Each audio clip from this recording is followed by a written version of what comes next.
Il est établi pour toute ma famille que je suis nul en sport. C'est un truc que je sais depuis que je suis petit, on me l'a assez répété. Si on est patient, qu'on continue de faire les choses, à un moment on devient meilleur que la moyenne. À minima, ça c'est pas très compliqué de devenir meilleur que la moyenne. Je suis vraiment un coureur du confort, moi. Donnez-moi du bitume, je vous en supplie. Donc les trailers me détestent, je pense. Se mettre des challenges qui sont plus grands que nous a un intérêt mental, comprendre qui on est. Tant que la voiture balai, elle ne me reniflera pas les cuisses, ma foi, je peux y aller. Alors, Fabien, tu es un mentaliste. Mais est-ce que tu avais prédit que tu allais courir un marathon un jour ? Oui, on démarre dans la lourdeur, dans la Non, mais t'as raison, question, il faut enlever ce sparadrap. Alors, c'est quoi un mentaliste ? C'est un escroc. C'est quelqu'un qui s'autoproclame mentaliste, en fait, en réalité. C'est ça, un mentaliste, finalement, il n'y a pas de définition.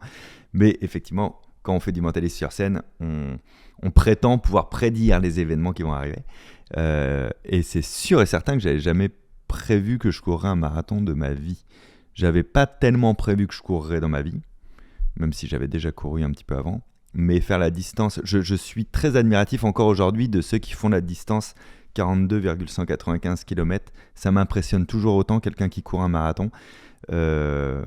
Déjà parce qu'ils font des temps de zinzin par rapport à moi, mais parce que j'ai une psychologie de mon temps qui est pas trop liée à la performance finalement. Mais ça m'impressionne toujours. Quand j'ai fait mon marathon, j'étais très impressionné par les autres qui avaient réussi plus que par moi presque. Ça, je trouve ça intéressant déjà parce que moi, j'ai toujours la même estime pour toute personne qui fait un marathon. J'en ai couru 10 et j'ai toujours la même appréhension dans le sens où en fait, pour le courir, il faut être préparé parce que c'est dur. Ouais. Donc, et c'est dur pour tout le monde, quel que soit le niveau. C'est pour ça que cette distance est assez mythique. Bref, on va pas aller tout de suite dans le détail, mais oui, on va parler un petit peu de marathon puisque tu en as couru 2 l'année dernière. Troisième qui se prépare dans pas longtemps. À cause de toi d'ailleurs. Et désolé, ou pas, je sais pas, on verra. Mais ouais, le petit mentor programme de campus, moi aussi d'ailleurs, je vais courir ce marathon de Paris avec une prépa un peu moins, on va dire, dense que d'habitude, mais j'espère être au niveau quand même parce que j'ai envie de pouvoir aider vraiment et de pas être un boulet sur ce marathon. Avant ça, je voulais juste revenir sur ta vie qui pour moi est un peu un marathon d'une certaine manière. Ouais, je confirme. En 10 ans environ, on a 9 livres, 5 spectacles avec des tournées longues à la fois. Bientôt 1000 vidéos YouTube publiées. Ça dépend si je vais chercher tes 4 chaînes. Je pense qu'on est même au-delà des 1000. Du coup, déjà, je trouve ça totalement fou d'avoir tout ça. Parce que les dates de spectacle, j'ai pas réussi à trouver combien ça en faisait, mais ça en fait sûrement pas loin de 1000 aussi au total. Depuis le spectacle, j'ai commencé vraiment fin 2010, début 2011. Donc oui, le millier, il est largement passé. Ouais. Bref, en termes de nombre de contenus, on va compter une date de spectacle comme un contenu, ça commence à faire beaucoup. Surtout qu'un spectacle, ça te prend 24 heures de vie minimum. C'est-à-dire que le porte-à-porte, entre je pars de chez moi et je rentre chez moi, en général, il se passe à minima 24 heures pour 2 heures sur scène. Tu vois, moi, le parallèle de youtubeur, je me dis, ah ouais, c'est comme publier une vidéo toutes les 24 heures et de réussir à être dans ce... Ouais. Évidemment, c'est plus large que ça, mais c'est quand même... La fenêtre de temps de 24 heures, elle est petite. Ouais. Donc, là, ça explose bien. Il y a une intensité là-dedans quand même. Mais justement, là, on est le 27 février. Tu viens de finir ta tournée avant-hier à Chartres. Ouais, mardi dernier. Le 25, et tu prends enfin une pause. On dit souvent qu'il faut des pauses pour bien récupérer. Toi, tu l'as prise, mais là, tu prends une vraie belle pause. Je fais une PDI, une pause à durée indéterminée, parce que j'ai pas la fin de cette pause, mais y a un petit peu un amalgame. On a l'impression que je fais une pause de tout. Je fais juste une pause de faire de la tournée avec mes spectacles. Parce que ça, j'ai jamais fait de pause. Le spectacle précédent, celui que je viens d'arrêter, il s'appelait Singularité. La dernière, c'était le 21 décembre 2021. Et la première de la création du nouveau était le 4 janvier 2022. Donc il s'est passé 15 jours entre la dernière du 3e et la première du 4e, qui était la création. Et j'ai toujours fait comme ça. Parce que ça m'anime, parce que j'ai le feu sacré, parce que quand je suis en fin de spectacle, je pense déjà au prochain, donc j'ai hâte de commencer à le créer. Et là, au bout de 15 ans, sincèrement, il y a 3 raisons qui font que je fais cette pause. Donc uniquement spectacle, je continue à écrire des livres, faire des vidéos, faire des conférences, enfin la vie est remplie. La première raison, si je suis honnête, c'est parce que je crois là, à l'issue de ce 4e spectacle, que j'ai trouvé la recette pour faire un spectacle qui plaît et qui remplit. Et les 2 précédents spectacles ont un peu suivi cette recette. Et maintenant que j'en ai conscience dans les détails et je vois quels sont les curseurs de la recette, j'ai pas du tout envie d'appliquer une recette pour faire un spectacle. Un spectacle, t'es censé sortir quelque chose de toi qui t'importe à ce moment-là. Enfin, c'est super de faire de la variété. J'ai pas envie de faire de la variété plus que celle que je ne fais déjà, tu vois. Et à chaque nouveau spectacle, j'avais toujours très peur parce que je prenais toujours un risque sur quelque chose qui m'animait et je me disais ça, je sais pas comment ça va être perçu. Là, dans le dernier spectacle, il y avait 20 minutes sur la langue de bois, c'est plus du mentalisme, quoi. C'était sur la rhétorique. Et c'était un risque, tu vois, de faire ça. Voilà. Là, c'était un peu faire du sans risque de continuer. Donc, c'est la première raison de l'arrêt. La deuxième, c'est que j'ai envie d'avoir un peu de poussière sur les valises. Donc, de gérer des trucs de vie perso où je ne suis pas obligé de tous les 2 jours de dire à ma compagne je pars et rendez-vous dans 4 jours. Et puis, la 3e raison au milieu de tout ça, c'est j'ai pas envie d'épuiser aussi le public. J'ai quand même un peu l'impression, mais je pense que tous les artistes ont ça, que ça fait 15 ans que je dis aux gens « Venez me voir, c'est super !» J'ai un peu les laisser tranquilles aussi. Je vois. C'est intéressant parce que toutes les questions que toi tu te poses, sûrement plus que ce que les gens se posent et ils te diraient « Bah non, moi je veux te retrouver parce qu'en fait l'écart entre les fois où ils t'ont vu, moi limite je t'ai vu début janvier à Rouen, c'est loin dans ma tête. Tu me diras, il y a un nouveau spectacle dans 2 mois. Bon, bah, j'y vais, en fait. Mais bon, bref. Je fais un autre parallèle parce que, en fait, en t'écoutant, j'y ai pensé. Là, moi, j'ai arrêté le marathon un peu performance après pas mal d'années, en fait, à être en quête de performance. Et du coup, la pause indéterminée me va parce que je cours, je fais toujours tout un tas de choses. Mais j'ai plus il n'y avait plus la foi de dire, je me relance dans quelque chose où... Ou en fait, si tu n'as pas le feu intérieur pour y aller, tu sais que... Enfin, moi, en tout cas, si j'ai pas le feu intérieur, je sais que ça va pas... J'ai un bouton on et un bouton off. Et bon, là, je suis un peu perdu dans le bouton off en ce moment, mais... Ouais, mais c'est pas grave.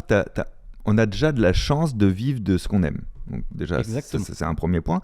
Mais ensuite, on a le droit de se réinventer. C'est-à-dire que on parle souvent du fait qu'on ne doit pas mettre les gens dans les cases.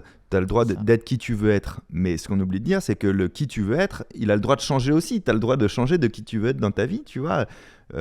Pour le coup, là, tu es un peu perdu dans le bouton off parce que peut-être tu aurais dû prendre cette pause-là un petit peu avant et que ça a un petit peu traîné. Moi, j'avais un peu le truc, en observant le monde qui m'entoure, de me dire... Je vais faire la pause pas trop tard. En vrai, je suis un peu frustré de la faire maintenant, cette pause. J'aurais bien encore continué 6 mois, mais je trouve que c'est un bon indicateur, justement, tu vois.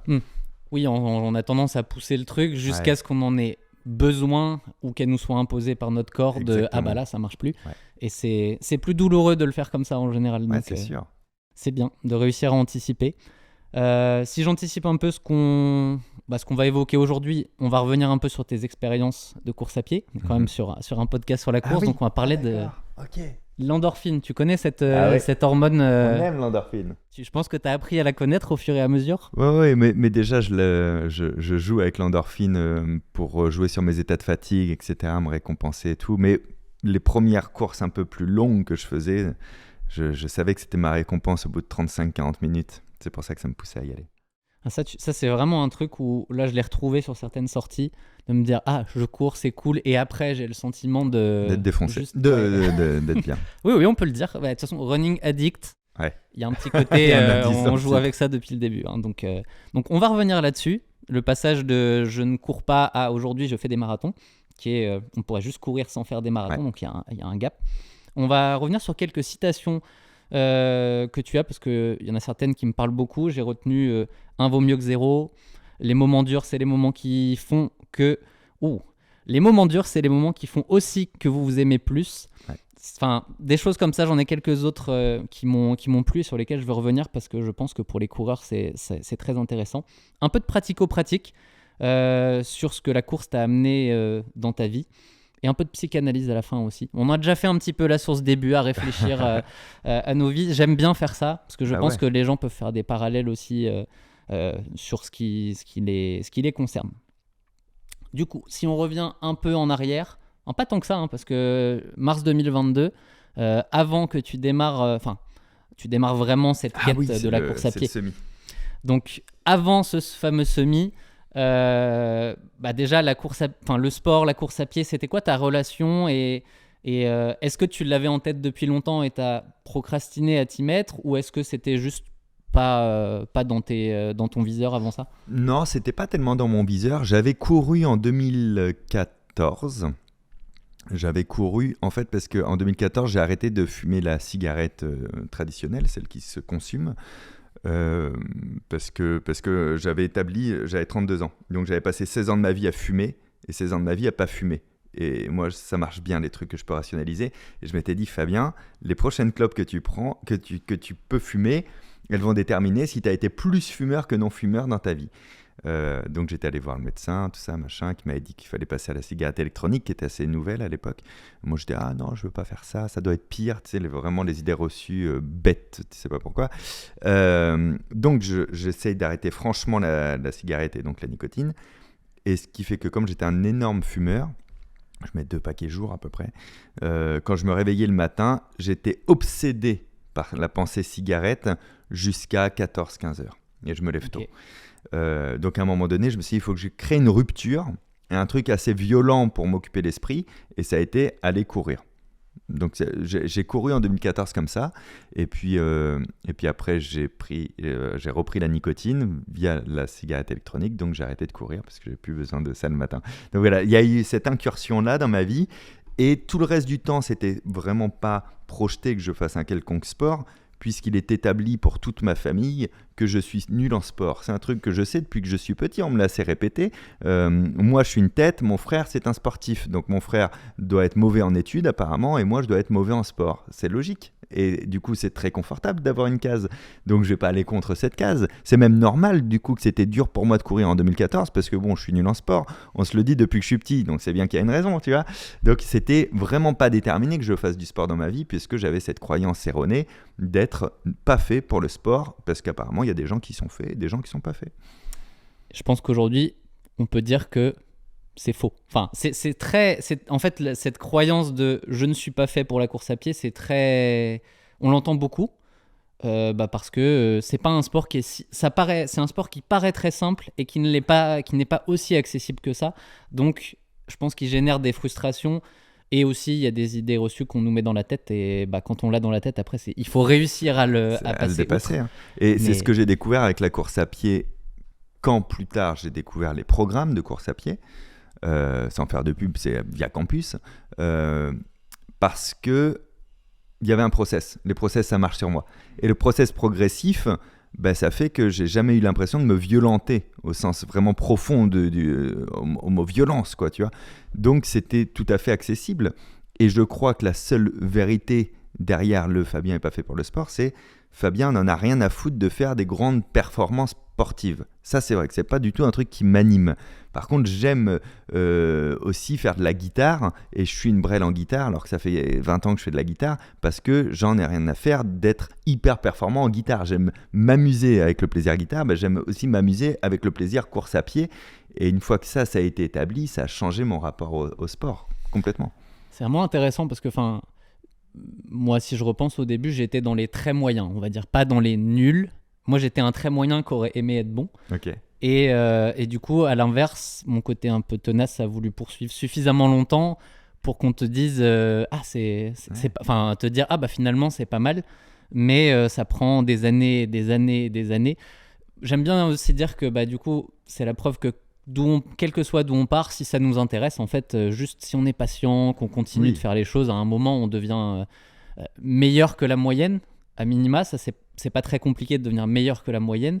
Et après, être dans un pourcentage assez élevé, c'est quand même accessible à tout le monde. Ouais. Mais si on se donne 5, 10, 15 ans, ça dépend d'où on part. C'est la grande différence entre motivation et persévérance. Oui. Tu vois, la motivation de départ d'être meilleur, pour le coup, elle te génère pas de l'endorphine, mais de la dopamine et tout. Une fois que la dopamine, elle est consommée, qu'est-ce qui va faire que tu continues ? C'est la vraie persévérance, parce que tu sais pourquoi tu le fais. Toi, tu savais pourquoi tu continuais, fondamentalement.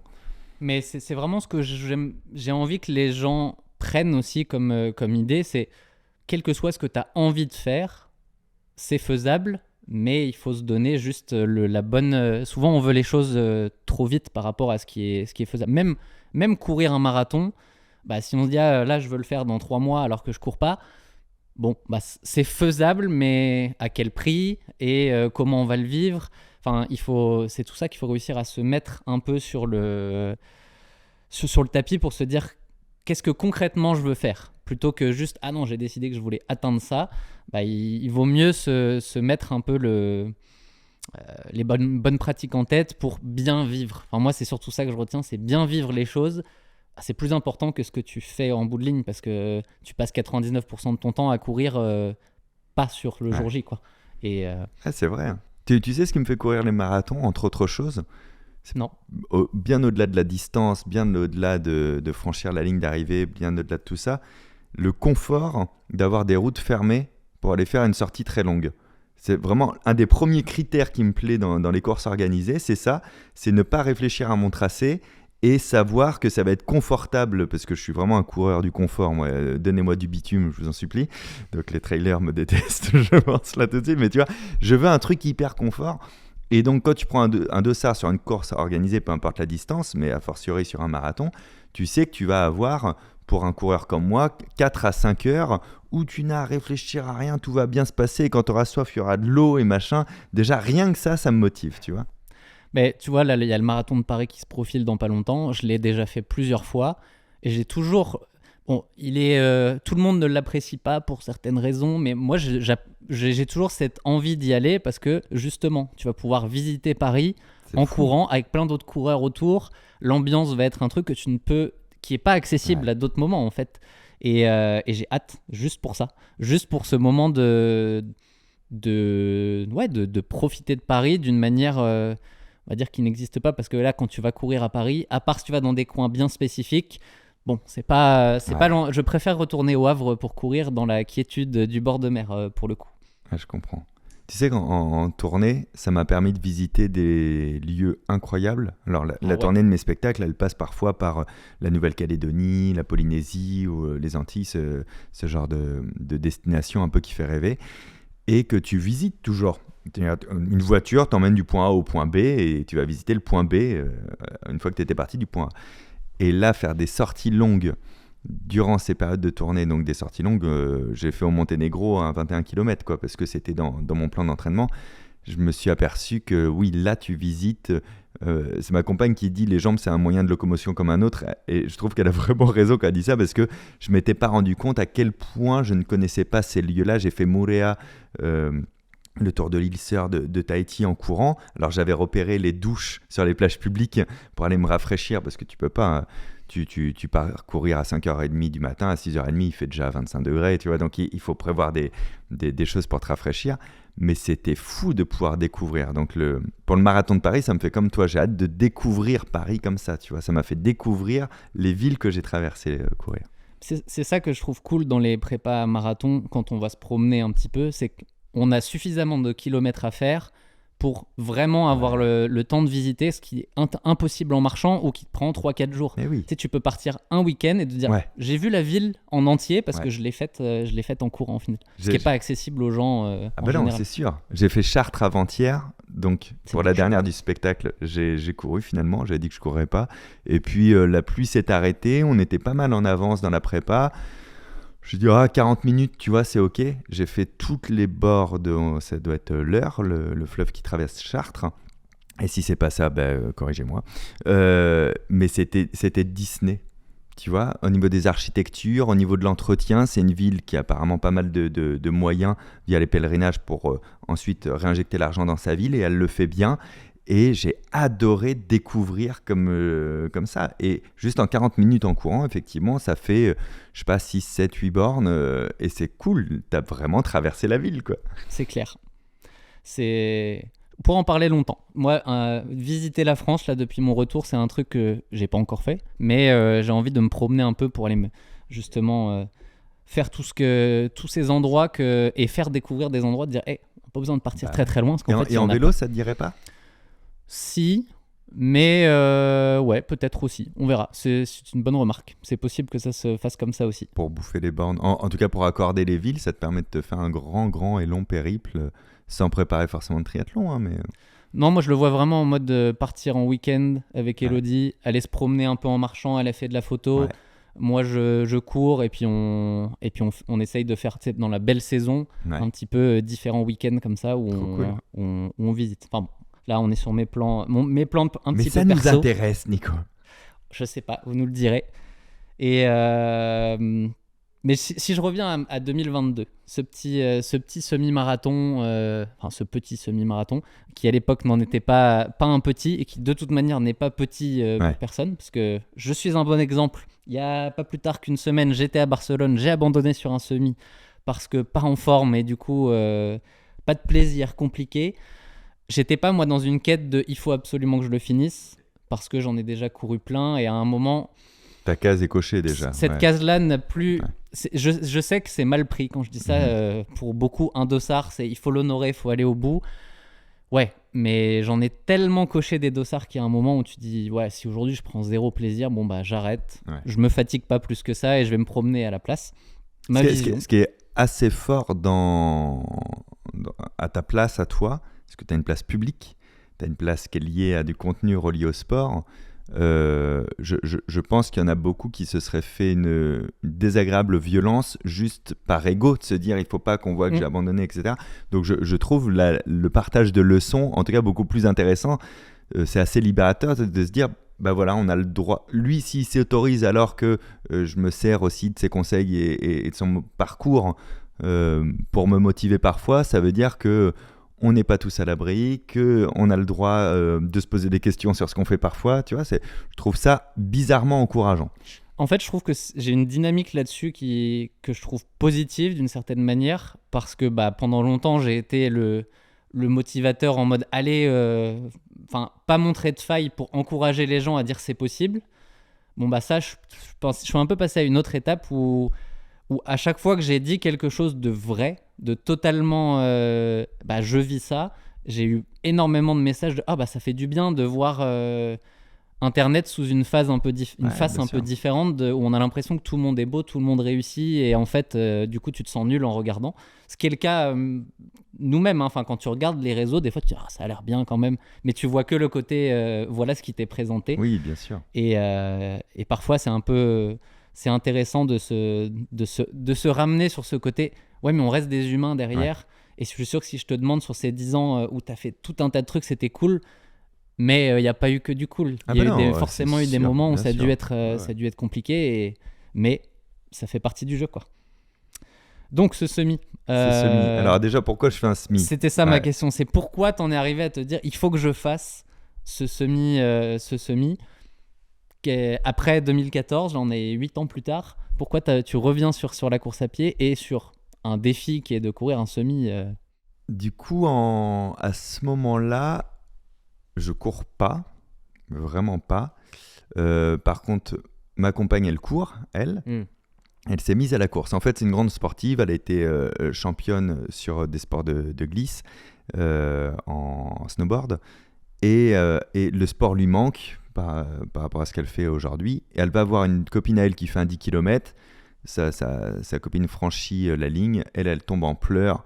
Et elle rentre en disant mais voilà, le sport ça me manque trop, c'est ça que je veux faire, c'est ça que je veux voir. Elle se met à la course à pied à ce moment-là. Donc c'est 1 an avant ce semi-là, un truc comme ça, ou peut-être 1 an et demi avant. Quand le semi arrive, je me dis ah tu sais quoi, je vais t'accompagner dans le sas. Enfin, je vais vraiment t'accompagner jusqu'au bout parce que c'est trop fort ce que tu fais. Je sais que c'est assez long les temps de sas et tout machin. Donc, je vais venir avec toi et je t'accompagne et je prends un dossard juste pour prendre le sas. Donc, désolé à ceux qui penseront que j'ai monopolisé un dossard. Moi, je n'avais pas cette conscience-là. Je ne savais même pas que c'était un peu plus compliqué d'avoir des dossards aujourd'hui que des places de concert pour Coldplay, tu vois. Mais donc, j'ai un dossard et je l'accompagne et je lui dis, de toute manière, je vais faire 2-3 km. Je ne vais pas venir quand même pour rien. Je fais le début avec toi. Puis après, toi, tu vas partir et puis moi, je vais m'arrêter sur le côté. J'avais couru 3 jours avant, 3 km pour juste créer les petites micro-lésions musculaires et pas les vivre à ce moment-là, quoi. Donc, je ressens mes jambes. Je fais ça avec elle. Je fais les 3 premiers kilomètres. Et puis, ça va. Je me dis, oh là là, ils vont faire ça 7 fois, eux, les grands malades. Pas moi.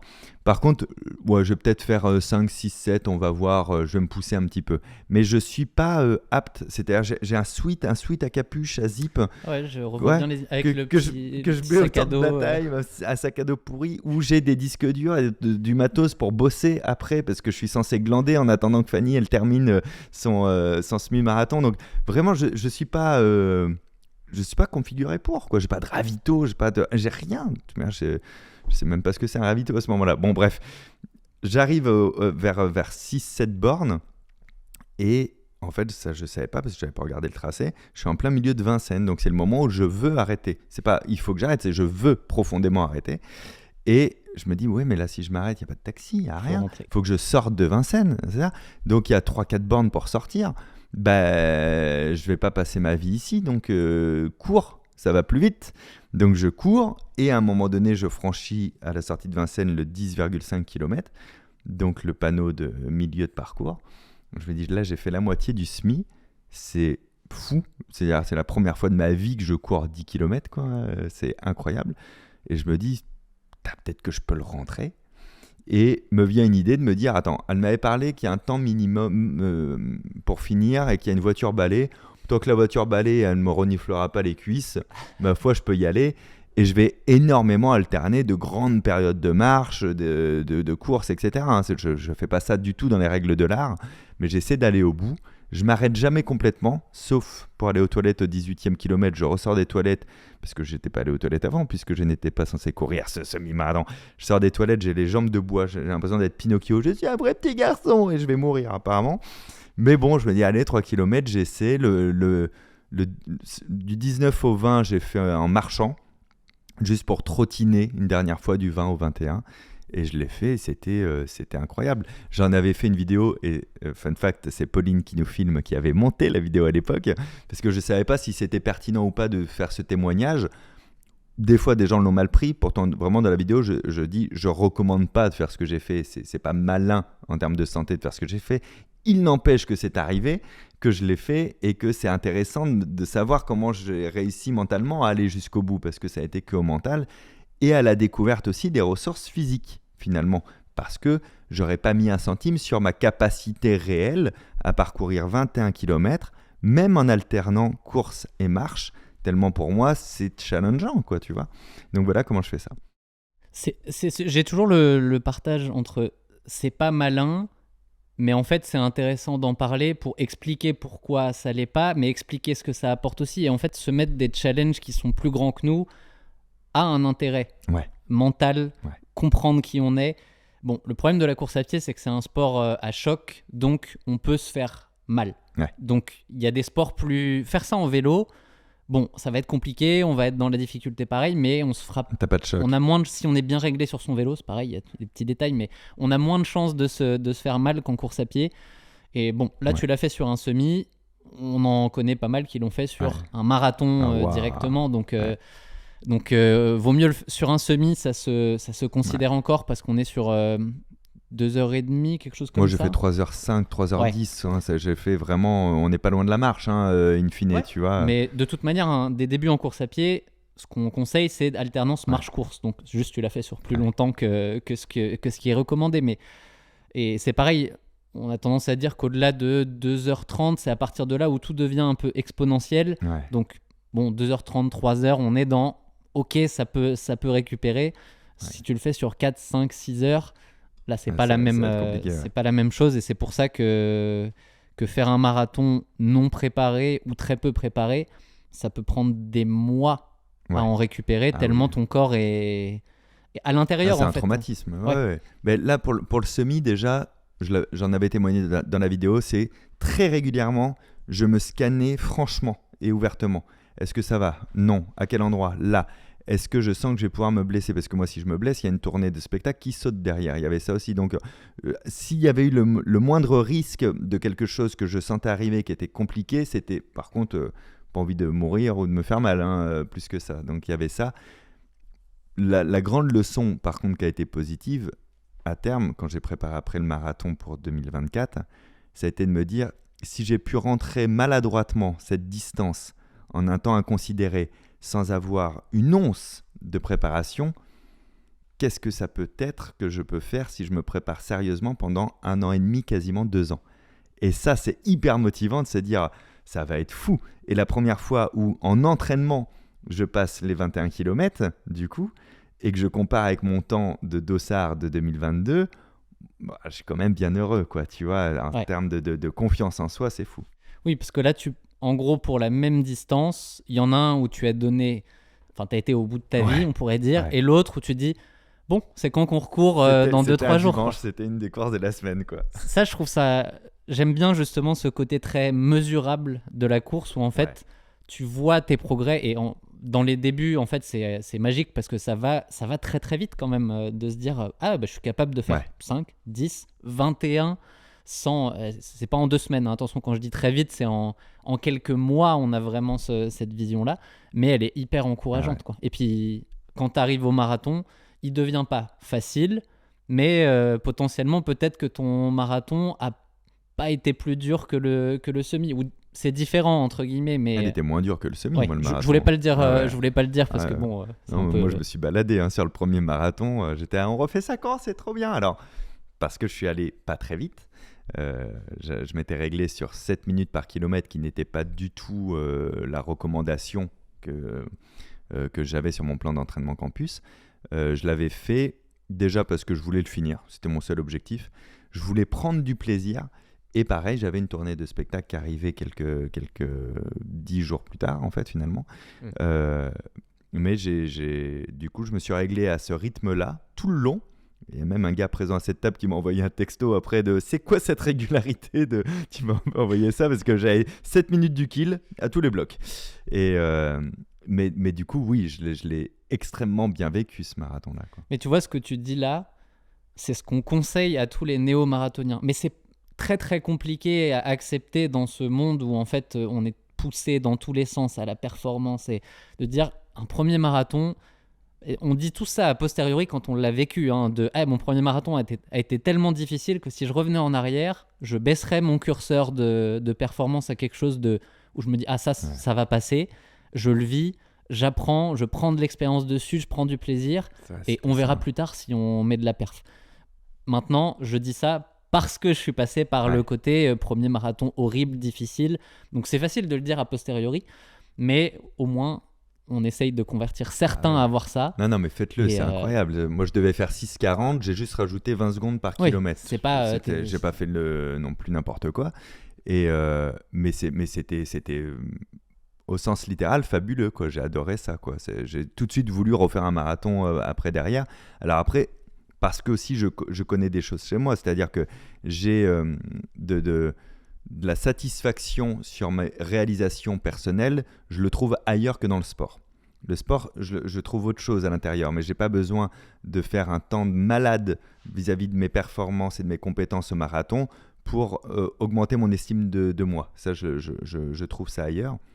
Du coup, je le fais pour la santé, pour le plaisir, pour plein d'autres raisons, pour la découverte, mais pas vraiment pour la performance. Je crois que je ne courrai jamais après ma performance. Le plaisir, je vais chercher moi du plaisir dans la course.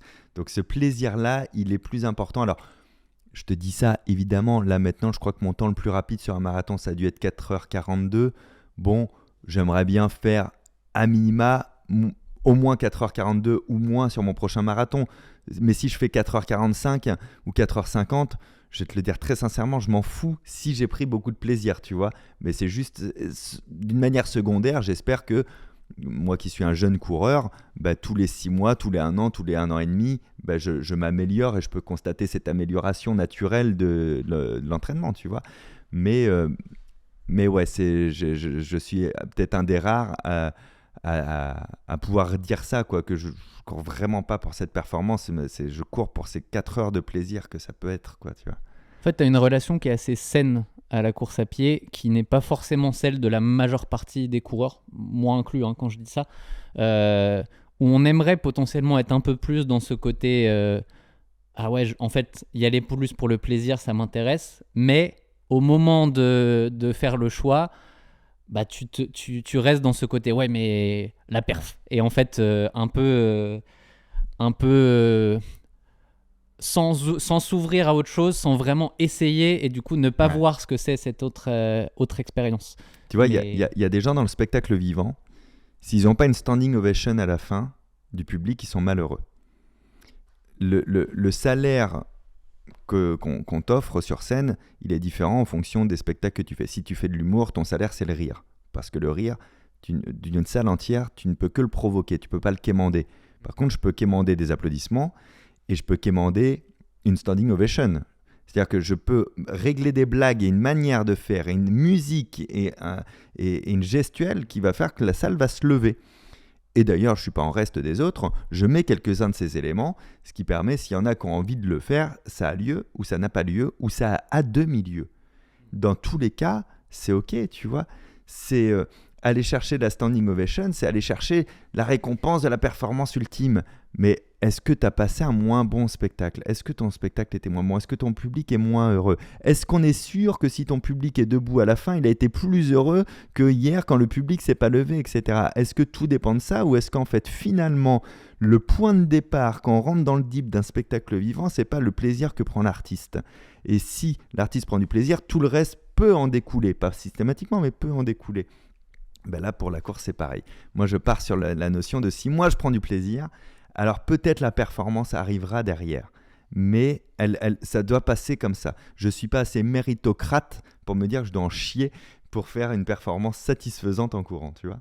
je fais un parallèle avec ce que je te disais tout à l'heure. En course, j'en suis pas là. Mais sur ce podcast, en fait, c'est exactement mon objectif de dire, bah moi j'ai envie de faire ça. Écoutera qui voudra écouter derrière, mais juste envie d'aller rencontrer des gens qui Ouais. m'intéressent, de prendre le temps de parler, parce que on s'est déjà croisés, mais Bien sûr. entre se croiser et prendre le temps d'avoir une discussion longue, on n'a Ah pas ouais, bien sûr. personne n'a le temps dans Ouais. sa vie en réalité. Et du coup, le podcast, c'est une excuse pour pouvoir faire ça. Et ouais, de toute manière, faire ce qu'on a envie, on ne doit pas faire tout ce qu'on a envie, mais essayer de se mettre au maximum des choses qu'on a envie de faire, ça rend les choses plus faciles, même si ça a beaucoup de travail autour. En fait, tu as tellement l'envie d'y aller que... Et je pense que la course à pied, c'est ça qu'on doit réussir à trouver, même si on est en mode performance, en réalité, de se dire, mais si je dois aller courir X fois dans la semaine, combien de fois j'y vais avec le sourire et l'envie d'y aller? Et tant que c'est, on va dire, 80% du temps, parce qu'il y a toujours le petit 20% où c'est pas le bon moment, et puis en fait... une petite flemme. Ouais, on est humain, hein, on n'est pas égaux dans nos émotions tous les jours. Mais c'est aussi pour ça que j'ai arrêté un peu le marathon perf, de dire j'étais plus sur ce 80%, j'étais un peu dans l'obligation et Ouais, cocher d'un ton moment, entraînement. ouais. Ça va 5 minutes. Moi alors, pareil, hein, primo coureur un peu feignant, je fais mes 3 sorties par semaine, point. Alors maintenant, je fais 3 sorties plus renfo, puisque Campus l'a intégré. Non, ouais, c'est bien, je m'y tiens et tout. Alors, toi, tu le sais parce qu'on en a déjà parlé, mais je suis très stat. Ça marche bien pour moi. Les pourcentages d'accomplissement, les trucs comme ça, dès qu'on gamifie, ça marche. Donc, je veux avoir mon 100%. Donc tout va bien. Et en plus, je me suis aperçu, là, il y a une semaine, que les renfos campus étaient quand même calés sur l'intensité et le volume que je faisais cette semaine-là. Ouais. Parce que vraiment, la semaine dernière, je dis, je vais pas le faire le renfo, je pense. J'ai regardé, je fais, mais il est très facile cette semaine. Ok, c'est corrélé, ça va. Et j'ai perdu le fil de ma pensée. Oui, je parlais des 3 fois par semaine. Ouais. Ouais. Et donc, en 3 fois par semaine, finalement, bon, ton plaisir, tu le gardes encore facilement, tu vois, quand tu es, encore une fois, pas très haut dans les objectifs. Mais juste pour revenir aussi sur ces trucs de perf, là, souvent, quand je discute avec des gens sur des domaines qui ne sont pas forcément le sport, mais aussi parfois la course à pied, c'est toujours in fine, ouais, mais qu'est-ce qu'on va penser de moi d'avoir moins bien fait que la fois d'avant? Je vais vous le dire droit dans les yeux, les autres s'en foutent, mais d'une force, parce qu'ils n'ont pas retenu la fois d'avant. On met beaucoup trop de valeur sur ce qu'on fait et beaucoup trop de valeur sur ce qu'on pense que les autres savent de nous. Alors toi, c'est encore différent, tu es médiatique dans ton domaine, mais blague à part, moi-même, je ne sais pas vraiment combien j'ai fait sur les derniers marathons ou les dernières courses, tu vois, on s'en fout. Et sur Strava, tu vas dire, ah bah oui, merde, je l'ai mis sur Strava, et puis les gens, ils vont comparer, donc attends, je vais me justifier. Te justifie de rien, on s'en fout, on n'est pas si important que ça en fait finalement. Donc finalement, ce qui est important, c'est ce que tu vas faire. C'est exactement l'histoire de ce dernier marathon où, pour une fois, les 4 derniers, ça avait progressé, c'était linéaire. En fait, c'était littéralement beau pour raconter l'histoire de regarder, vous vous entraînez, ça marche bien. Celui-là, c'est pas exactement passé comme ça. Et en fait, je me suis rendu compte que tu fasses 2h30 ou 2h36, c'est exactement la même chose dans la tête des gens. C'est bah ouais, mais en fait, c'est bien. Ouais, c'est la même histoire. Hein. Et je m'en fiche parce que je retiens le fait que tu t'entraînes, tu cours des trucs. Et en fait, ça me suffit aujourd'hui de parler de ça et de dire n'oublions pas qu'en fait, on fait d'abord ça pour notre plaisir, pour être en bonne santé grâce à ça. Et c'est des arguments qui ne sont pas suffisants pour amener les gens à s'y mettre et à s'y tenir. C'est un sujet qui m'intéresse beaucoup en ce moment, c'est-à-dire comment on fait pour amener plus de personnes au sport et à s'y tenir. Et si on parle de santé à long terme, malgré que ça soit énorme, c'est pas suffisant comme objectif il faut quand même se mettre des petits trucs qui vont... Les vrais arguments rationnels, s'ils marchaient, il n'y aurait plus de fumeurs, on mangerait plutôt sainement, etc., parce qu'en fait, on sait ce qu'il faut pour être en bonne santé, finalement. Donc, ça passe par d'autres biais. Il y a le mimétisme positif, ça marche bien. Quand il y a quelqu'un dans ton entourage qui fait du sport, qui le vit bien et qui n'est pas non plus zinzin de son sport, ça donne aussi parfois envie de s'y mettre parce que tu as envie de vivre ce petit bonheur que tu vois dans l'œil de l'autre. Mais c'est la recommandation, hein. C'est comme ça aussi que tu vas regarder un film parce que quelqu'un t'a parlé 2 secondes d'un film avec ses yeux ont brillé, tu dis moi aussi je veux avoir les yeux qui brillent, tu vois. C'est un peu pareil. Et puis après il y a parfois le partage. Il y a des gens qui courent pas, qui sont mis à courir avec moi parce que sur les sorties en EF, c'est un moment qu'on ne sait pas prendre. Tu vois, tu parlais du prétexte du podcast. Des fois, aller courir 40 minutes ou 1 heure ensemble juste pour discuter, on ne prendrait pas autrement dans cette semaine-là. Et d'un coup, la personne part avec toi et toi, tu adaptes ton allure et elle découvre qu'elle est capable et du coup, elle a envie. Et puis hop, ça, pour la course à pied, en tout cas, Marine Leleu, on s'appelle régulièrement, c'est une amie. Mais les vrais moments de vie qu'on partage, c'est les sorties longues en EF. Et jamais on prendrait 2 heures pour papoter quand elle passe à Paris, c'est trop rapide, la vie passe vite, etc. Ces 2 heures-là, elles sont magiques. Je suis d'accord parce qu'au final, si on prend Marine, le meilleur exemple que j'ai, c'est l'année dernière, Salon du Marathon de Paris. Le samedi, je sais plus, on se parle rapidement, elle me dit j'ai une sortie longue demain, elle va pas être facile. Je dis je viens la faire avec toi. Ah ouais.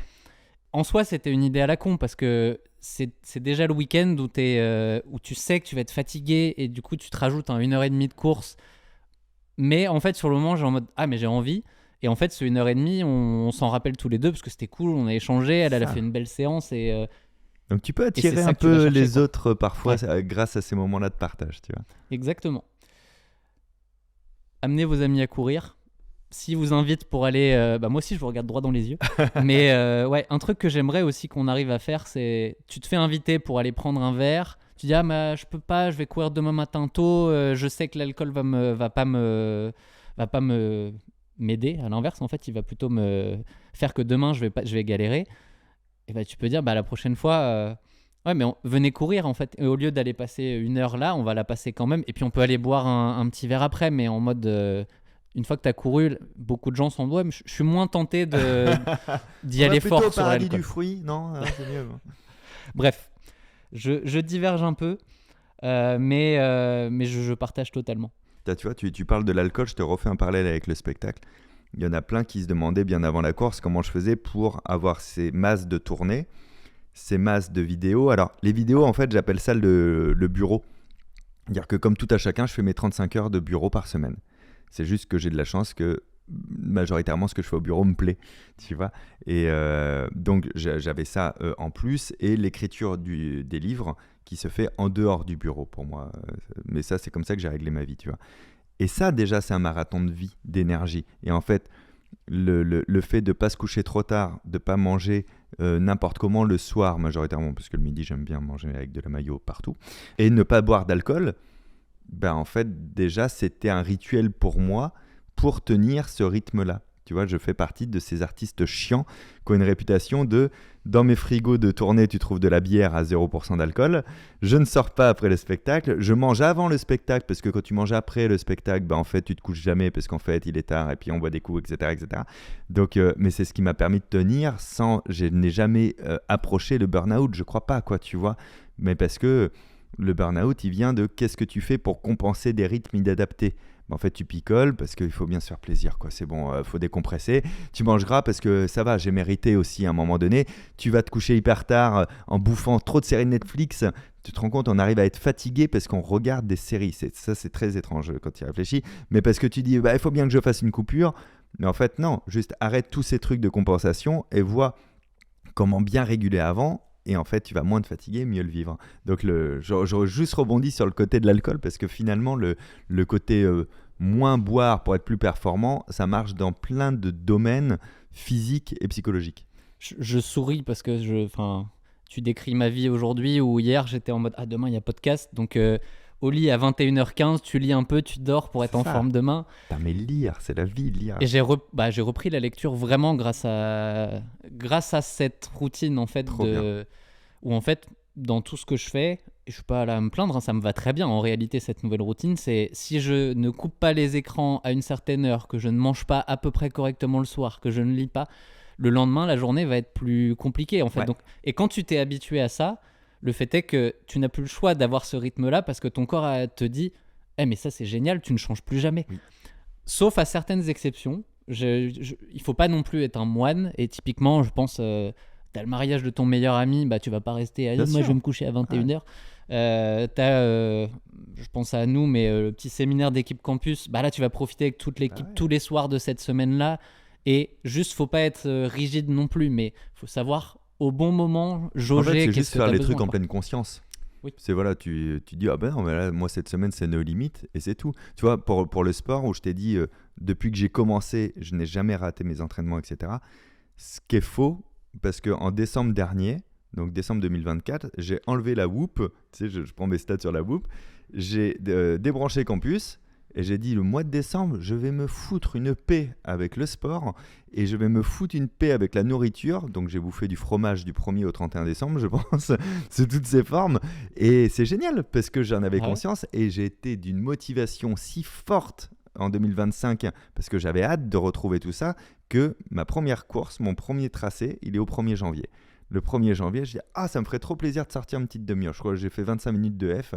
Mais parce que je m'étais foutu la paix en pleine conscience. Donc ouais, on a le droit de gérer ça comme on veut. Et tu vois, ça c'est le concept de la coupure annuelle dans tous les cas qu'on essaye de pousser aussi. C'est de dire à un moment, juste stop. Tu t'obliges, même parce que certains ont besoin vraiment de s'obliger, sinon non, je vais pas y arriver. Ouais, mais oblige-toi, tu fais une coupure de 2 semaines. Même si tu as envie, tu vas pas, tu penses à autre chose. Et quand tu vas revenir, ton énergie et ton envie va juste être... renouvelé en fait, et là t'es reparti pour un an. C'est comme ce qu'on disait tout à l'heure, je sais plus si c'était sur la caméra ou avant, mais si t'attends le moment d'être proche burn-out pour dire stop, c'est trop tard. Idéalement, il faut dire j'anticipe un peu pour régulièrement m'amener des moments, et je suis pas très très bon à ça. Donc, c'est pas grave d'être un peu frustré, tu vois. T'arrêtes un peu tôt et t'es un peu frustré, mais t'inquiète pas, tu vas reprendre, ce n'est qu'une pause, quoi, tu vois. Oui, on en parlait avant, t'as tout à fait raison. Et tu vois, par rapport à tous ces jeux-là physiologiques, c'est hyper important parce que ça amène à se connaître soi-même et à se poser plein de questions et à ritualiser des choses. Tu parlais des rituels que tu avais là en ce moment. Moi, j'ai 2 rituels qui ne bougent pas depuis peut-être 25 ans. Le premier, c'est de lire tous les jours. 20 minutes minimum. 20 minutes minimum. Tu ne peux pas ne pas avoir le temps de lire 20 minutes minimum dans ta journée. Si c'est pas le soir, c'est aux toilettes, on se sait, ok ? Donc tu as toujours le temps de lire un petit peu. Lire 20 minutes, c'est descendre son taux de cortisol dans le sang de 68%. Tu te rends compte à quel point tu fais du bien à ton corps et à ton esprit en lisant 20 minutes en Kindle ou au format papier, mais pas sur les écrans rétroéclairés parce que là c'est un peu naze. Et en plus, pareil, la satisfaction que tu as de remplir tes entraînements et tes courses, moi je note, j'ai une note dans le téléphone avec tous les livres que je lis dans l'année. J'ai une vraie petite fierté De temps en temps, regarder ma note, de dire putain, j'ai bouffé tout ça comme livre. Enfin, dedans, j'ai tous les livres que je lis et tous les jeux de société que je fais. Voilà, c'est mes 2 goals de vie. Je crois que je suis sur Terre pour lire et jouer. C'est pas mal, hein, tu vois. Mais voilà, ritualiser des choses comme ça, c'est hyper, hyper important. Donc moi, maintenant, tous les jours, je lis au moins 20 minutes. C'est un minimum. Et j'écris au moins 1 heure.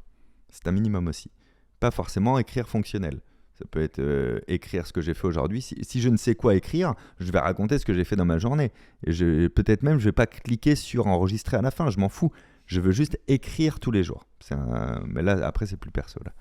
Ouais, mais ça, c'est aussi se dire qu'est-ce que concrètement tu aimes faire et te dire je me place des moments pour faire ce que j'aime et qui va faire que sur le long terme, je vais garder de l'agenda à la grande question de Fabien, comment t'as fait pour insérer tes entraînements dans une année qui était déjà bien remplie?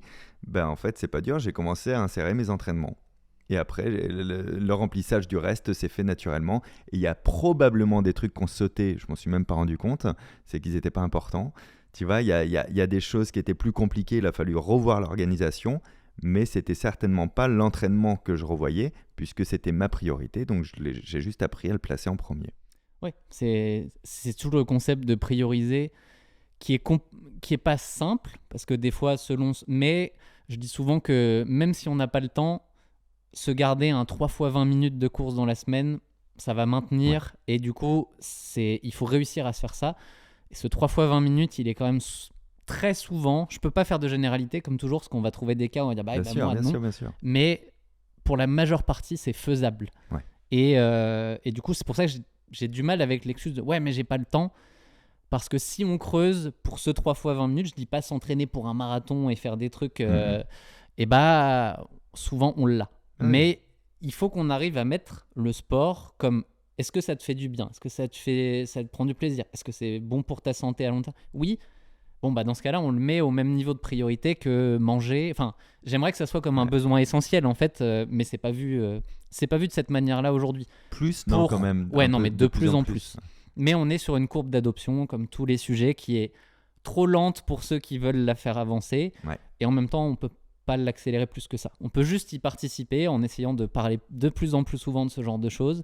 Et pour moi, au fur et à mesure, plus il y aura de gens qui en font, plus les autres se diront « Ok, c'est pas si mal », et plus on fera de la place au global pour ça, plus dans les entreprises, il y aura des douches pour aller courir le midi, enfin, tout ce genre de choses qui ont besoin de gens qui en parlent, qui véhiculent et qui font que les autres vont se dire « Ah oui, c'est vrai ». Là, tu sais, là, s'il y a des gens qui nous regardent, sont « Ah oui, c'est vrai, il faut que j'arrive à convaincre qu'on peut faire ça dans mon entreprise », bon, bah, à la fin, on va gagner si on arrive à ça. C'est vrai, hein. Et quand tu disais les 3 fois 20, souvent, je pense que les gens qui se disent « Ah, mais j'ai pas le temps et 3 fois 20, ça sert à rien », c'est là où la phrase « 1 vaut mieux que 0 » prend le relais. Exactement. C'est-à-dire que si tu as couru 3 fois 20 minutes, c'est toujours beaucoup plus que la personne qui n'a pas couru. Et c'est toujours beaucoup mieux que d'attendre que d'avoir le temps. Il y a un secret quand même dans la vie, je crois, hein, c'est un avis personnel, mais sur tous les sujets, des trucs que tu veux mettre en place qui sont un petit peu de l'ordre de gravir une montagne, donc se mettre au sport, écrire un livre, il paraît qu'on a tous un livre à écrire, etc.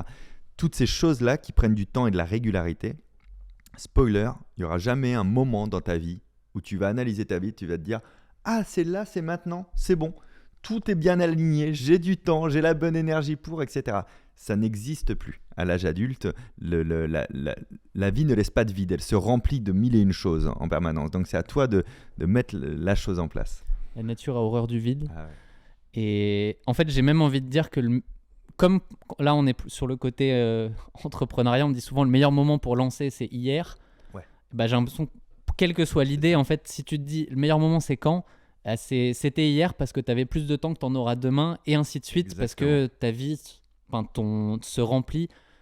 Il peut y avoir des moments où juste tu fais l'inverse, ce qui est intéressant aussi, mais globalement, on a plutôt tendance à se dire bah, j'aurai jamais le temps de faire ça.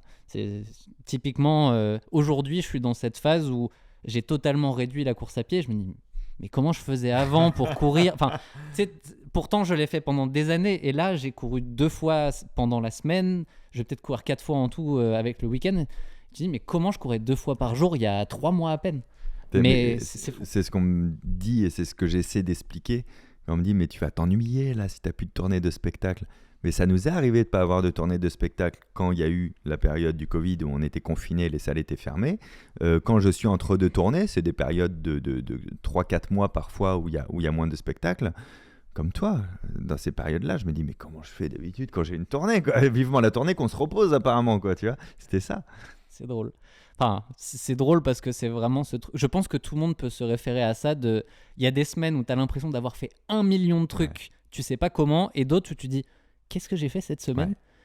Et tu n'arrives pas vraiment à savoir. Et ce qui peut être déprimant des fois, mais il faut aussi se lâcher un peu la grappe. Et c'est des trucs de perception, hein, parce que si tu mets noir sur blanc tout ce que tu as fait, en fait, c'est parfois des micro-actions qui sont très, non pas chronophages, mais très énergivores, parce que tu n'avais pas envie de faire ça, de la paperasse, des machins, des trucs. Et en fait, mis bout à bout, tu te rends compte que oui, tu n'as pas créé, c'est-à-dire tu n'as pas construit des choses qui ont un résultat fini. Par contre, t'as serré des vis, t'as mis de l'huile partout, t'as machin, et tu t'es occupé de la machinerie, en fait, finalement. C'est pas visible, mais c'est, énergivore.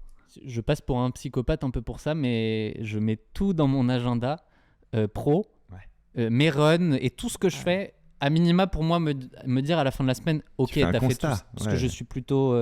Bon, on va y venir maintenant, parce que je trouve ça intéressant, mais je t'ai entendu parler du fait que tu es très autocritique. Ouais. Et j'allais dire, moi, si je fais pas ça, à la fin de la semaine, je vais me dire, c'était nul ta semaine, t'as pas fait tout ce que t'avais à faire. Et du coup, quand c'est factuel, c'est posé, t'as pas le choix d'analyser le truc de manière, ouais, bon, d'accord, ok, il y a quand même eu plein de choses. Mais ça m'intéressait de revenir sur ce côté autocritique. Je l'ai découvert de manière un peu surprise. Et en même temps, vu tout ce que tu fais, vu le pattern un peu, à la fin, je me dis, ouais, bon, peut-être que ça va avec aussi, et que si tu veux faire plein de choses et améliorer, avoir des nouvelles idées, ça fait partie du process. Comment tu analyses un peu, toi, ce côté autocritique, enfin, critique, parce que autocritique, c'est bien d'être autocritique, mais plutôt être critique négatif, avoir la petite bête et avoir le... Je sais pas, déjà parce que dans le fond du fond, je crois pas tellement en moi, c'est-à-dire je m'estime extrêmement chanceux de tout ce que je vis, mais je connais des gens beaucoup plus brillants que moi dans des domaines spécifiques que je tripote moi de mon côté. Donc il y a même plein de gens que je mets en avant, d'autres que j'aide, etc. en mode mais c'est toi qui as le talent de faire ceci ou cela. Alors c'est Jacques Brel qui disait le talent c'est juste avoir envie de faire quelque chose. Donc je suis talentueux parce que j'ai envie de faire tout ce que je fais, tu vois, mais non, j'ai l'impression que, en fait, je suis très lucide sur tout. Donc moi, je sais vraiment à quel point j'ai pas mis assez d'efforts à tel endroit, à quel point ci, à quel point ça, c'était un peu du hasard, à quel point là, par contre, je mérite le compliment qu'on vient de me faire parce que j'ai bossé, etc. Mais dans le fond du fond, je me connais. Et comme je me connais, je me laisse pas passer grand-chose. C'est pas une forme d'exigence trop forte, c'est une forme de... d'ailleurs, pourquoi je fais beaucoup de choses ? Parce que dans la masse, je n'ai pas le temps de sacraliser les choses. Tu vois ? Je suis un mec de flux, un mec de masse. C'est pour ça que je fais beaucoup, parce que ce qui n'était pas terrible, le spectacle de Rouen que tu as vu, moi, j'ai pas un bon débrief de ce spectacle-là. Donc ça passe parce que le lendemain, je joue à Caen. Donc je vais pouvoir régler des choses, tu vois. Alors, ce côté critique, je le compense avec le côté autocritique. C'est-à-dire que j'essaye de garder une lucidité, par contre, rationnelle, et de mettre le doigt sur les choses que je peux bouger, c'est-à-dire les choses sur lesquelles j'ai un levier dans la main. Tu vois, c'est quoi ? Parce que ce qui me dépasse. Mais si j'ai un levier, il faut que je le détecte, que je comprenne pourquoi je ne l'ai pas utilisé. Il faut que je comprenne déjà pourquoi je n'aime pas ce que je fais. Quand je ne l'aime pas, on avait fait, j'y pense parce que Pauline est là, on avait fait un spectacle qui s'appelait One Shot. Donc c'était un spectacle que j'avais écrit en 48 heures pour le jouer qu'une seule fois et qu'on le mette sur YouTube. C'était un projet de vidéo. Et on est sorti de scène et Pauline faisait le cadre et le montage des backstage. Et vraiment, elle a vu mon état, elle a baissé la caméra. Elle a fait « Allez, c'est bon, il va être dans son coin, lui. » Tu vois, j'ai détesté ça. J'ai passé 2 jours au lit à détester ce que j'avais fait. Mais c'était pas clair. Donc, j'ai cette proportion naturelle à pas aimer ce que je fais. Et au bout de 2 jours d'introspection, j'ai compris ce que j'ai pas aimé. Et de ce jour-là, je suis allé au bureau, c'était quand même très bizarre, hein. J'avais détesté, haï ce spectacle. Et j'arrive au bureau en disant « On va faire un épisode 2, j'ai trop hâte, parce que j'ai une idée. » Parce qu'en fait, j'avais compris, et juste pour terminer cet arc-là et pour donner la réponse, en fait, je m'étais mis les mêmes enjeux et les mêmes objectifs que quand je fais un spectacle. Donc dans ma tête, sans le savoir, je faisais un spectacle qu'on allait filmer, alors que la réalité, c'était qu'on faisait la vidéo d'un spectacle, ce qui n'a rien à voir, parce que les gens avaient payé 2 € la place pour venir, et que moi, je voulais qu'ils aient un degré de satisfaction égal à ceux qui ont payé 45 € pour venir me voir à l'Olympia, d'un spectacle qui a été rodé pendant 2 ans et demi, etc. Alors que c'était une vidéo, et j'aurais pu entre chaque numéro faire « Alors attendez, là, il faut que je relise un truc. Ah oui, c'est ça que j'avais prévu pour la suite. » Et on joue la captation, tu vois. Et c'est ça que je n'ai pas joué. Donc, en fait, j'avais un passager clandestin dans mes objectifs. Quand je l'ai identifié, je me suis moins détesté. Après, je me suis juste détesté de ne pas l'avoir vu venir. Tu vois. Mais ouais, c'est un trait de caractère. J'ai tendance à être extrêmement, extrêmement critique. Mais est-ce que c'est pas ce qui te permet d'avancer et d'avoir au fur et à mesure les bonnes idées ? Sûrement, en tout cas. Enfin, j'ai envie de justifier ça comme ça parce que ça rassure de se dire ça, mais. C'est ce qui permet, moi, d'être lucide et rationnel. C'est-à-dire que il y a une ou deux fois, on m'a dit « Ah, c'est bien, t'as pas pris le melon sur des trucs ou quoi ?» Je suis là, alors moi, j'ai l'impression d'avoir construit un pont où il n'y a pas une pièce de bois qui va et moi qui le tiens à l'envers. J'ai l'impression que c'est ça ma vie et ma carrière, quoi, tu vois. Donc c'est peut-être ce qui me permet d'être très conscient, d'être très ancré en fait dans le présent, dans le sol et dans la réalité de ce qu'on fait. Et il y a des choses d'ailleurs que j'ai pu produire, qui ont cartonné. Je trouve qu'elles méritent beaucoup moins de succès.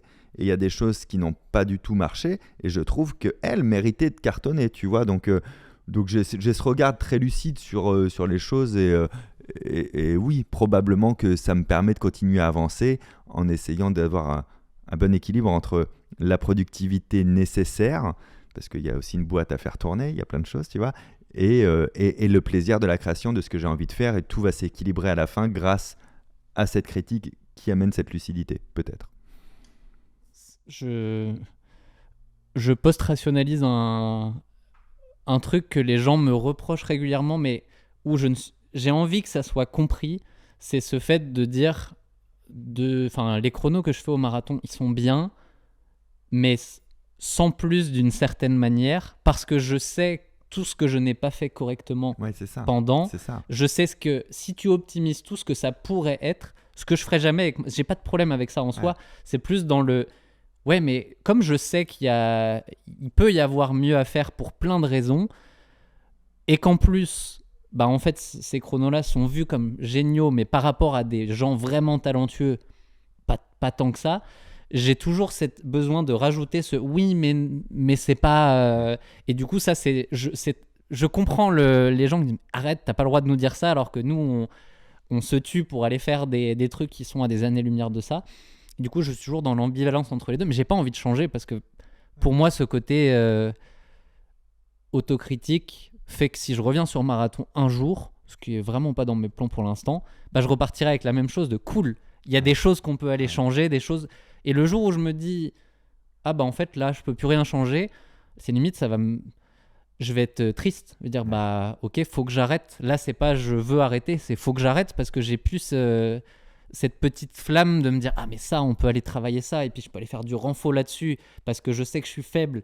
J'adore presque avoir un échec pour me dire il y a encore plus de trucs que tu peux aller améliorer derrière. T'apprends tellement d'un échec, c'est vraiment les meilleurs moments des apprentissages, les échecs, en termes de data que tu peux en retirer et de changement de comportement. Mais c'est ça que toi, tu as extrêmement bien résumé la situation. En fait, plus tu connais un sujet et un domaine, plus tu es critique quand toi-même tu navigues dans ce domaine-là. Parce que tu sais aussi pourquoi tu n'as pas fait les choses, mais tu sais exactement ce qui pourrait être fait pour atteindre un résultat encore plus optimum. J'ai ça beaucoup pour mes livres. Mes livres, chaque fois je suis oui, mais si ce livre-là, tu me l'avais laissé l'écrire pendant 3 ou 4 ans plutôt que pendant 1 an, je vois exactement où je l'aurais emmené. Et je ne l'ai pas fait, et donc je suis il est bien, il pourrait être encore plus génial. Sauf que encore plus génial, c'est quoi ? C'est en tant qu'œuvre d'art, probablement, tu vois, en tant que diamant ciselé.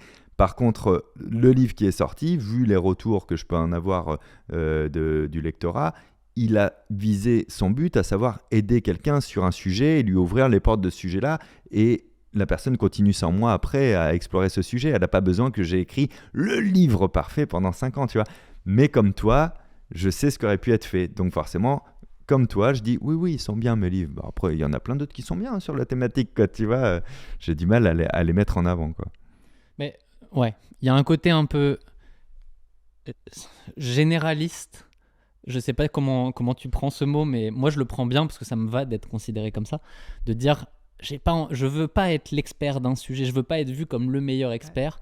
Il y aura toujours des gens meilleurs, et comme j'ai un esprit qui a envie de partir partout, si j'étais expert d'un sujet, je serais triste parce que je serais juste sur un sujet.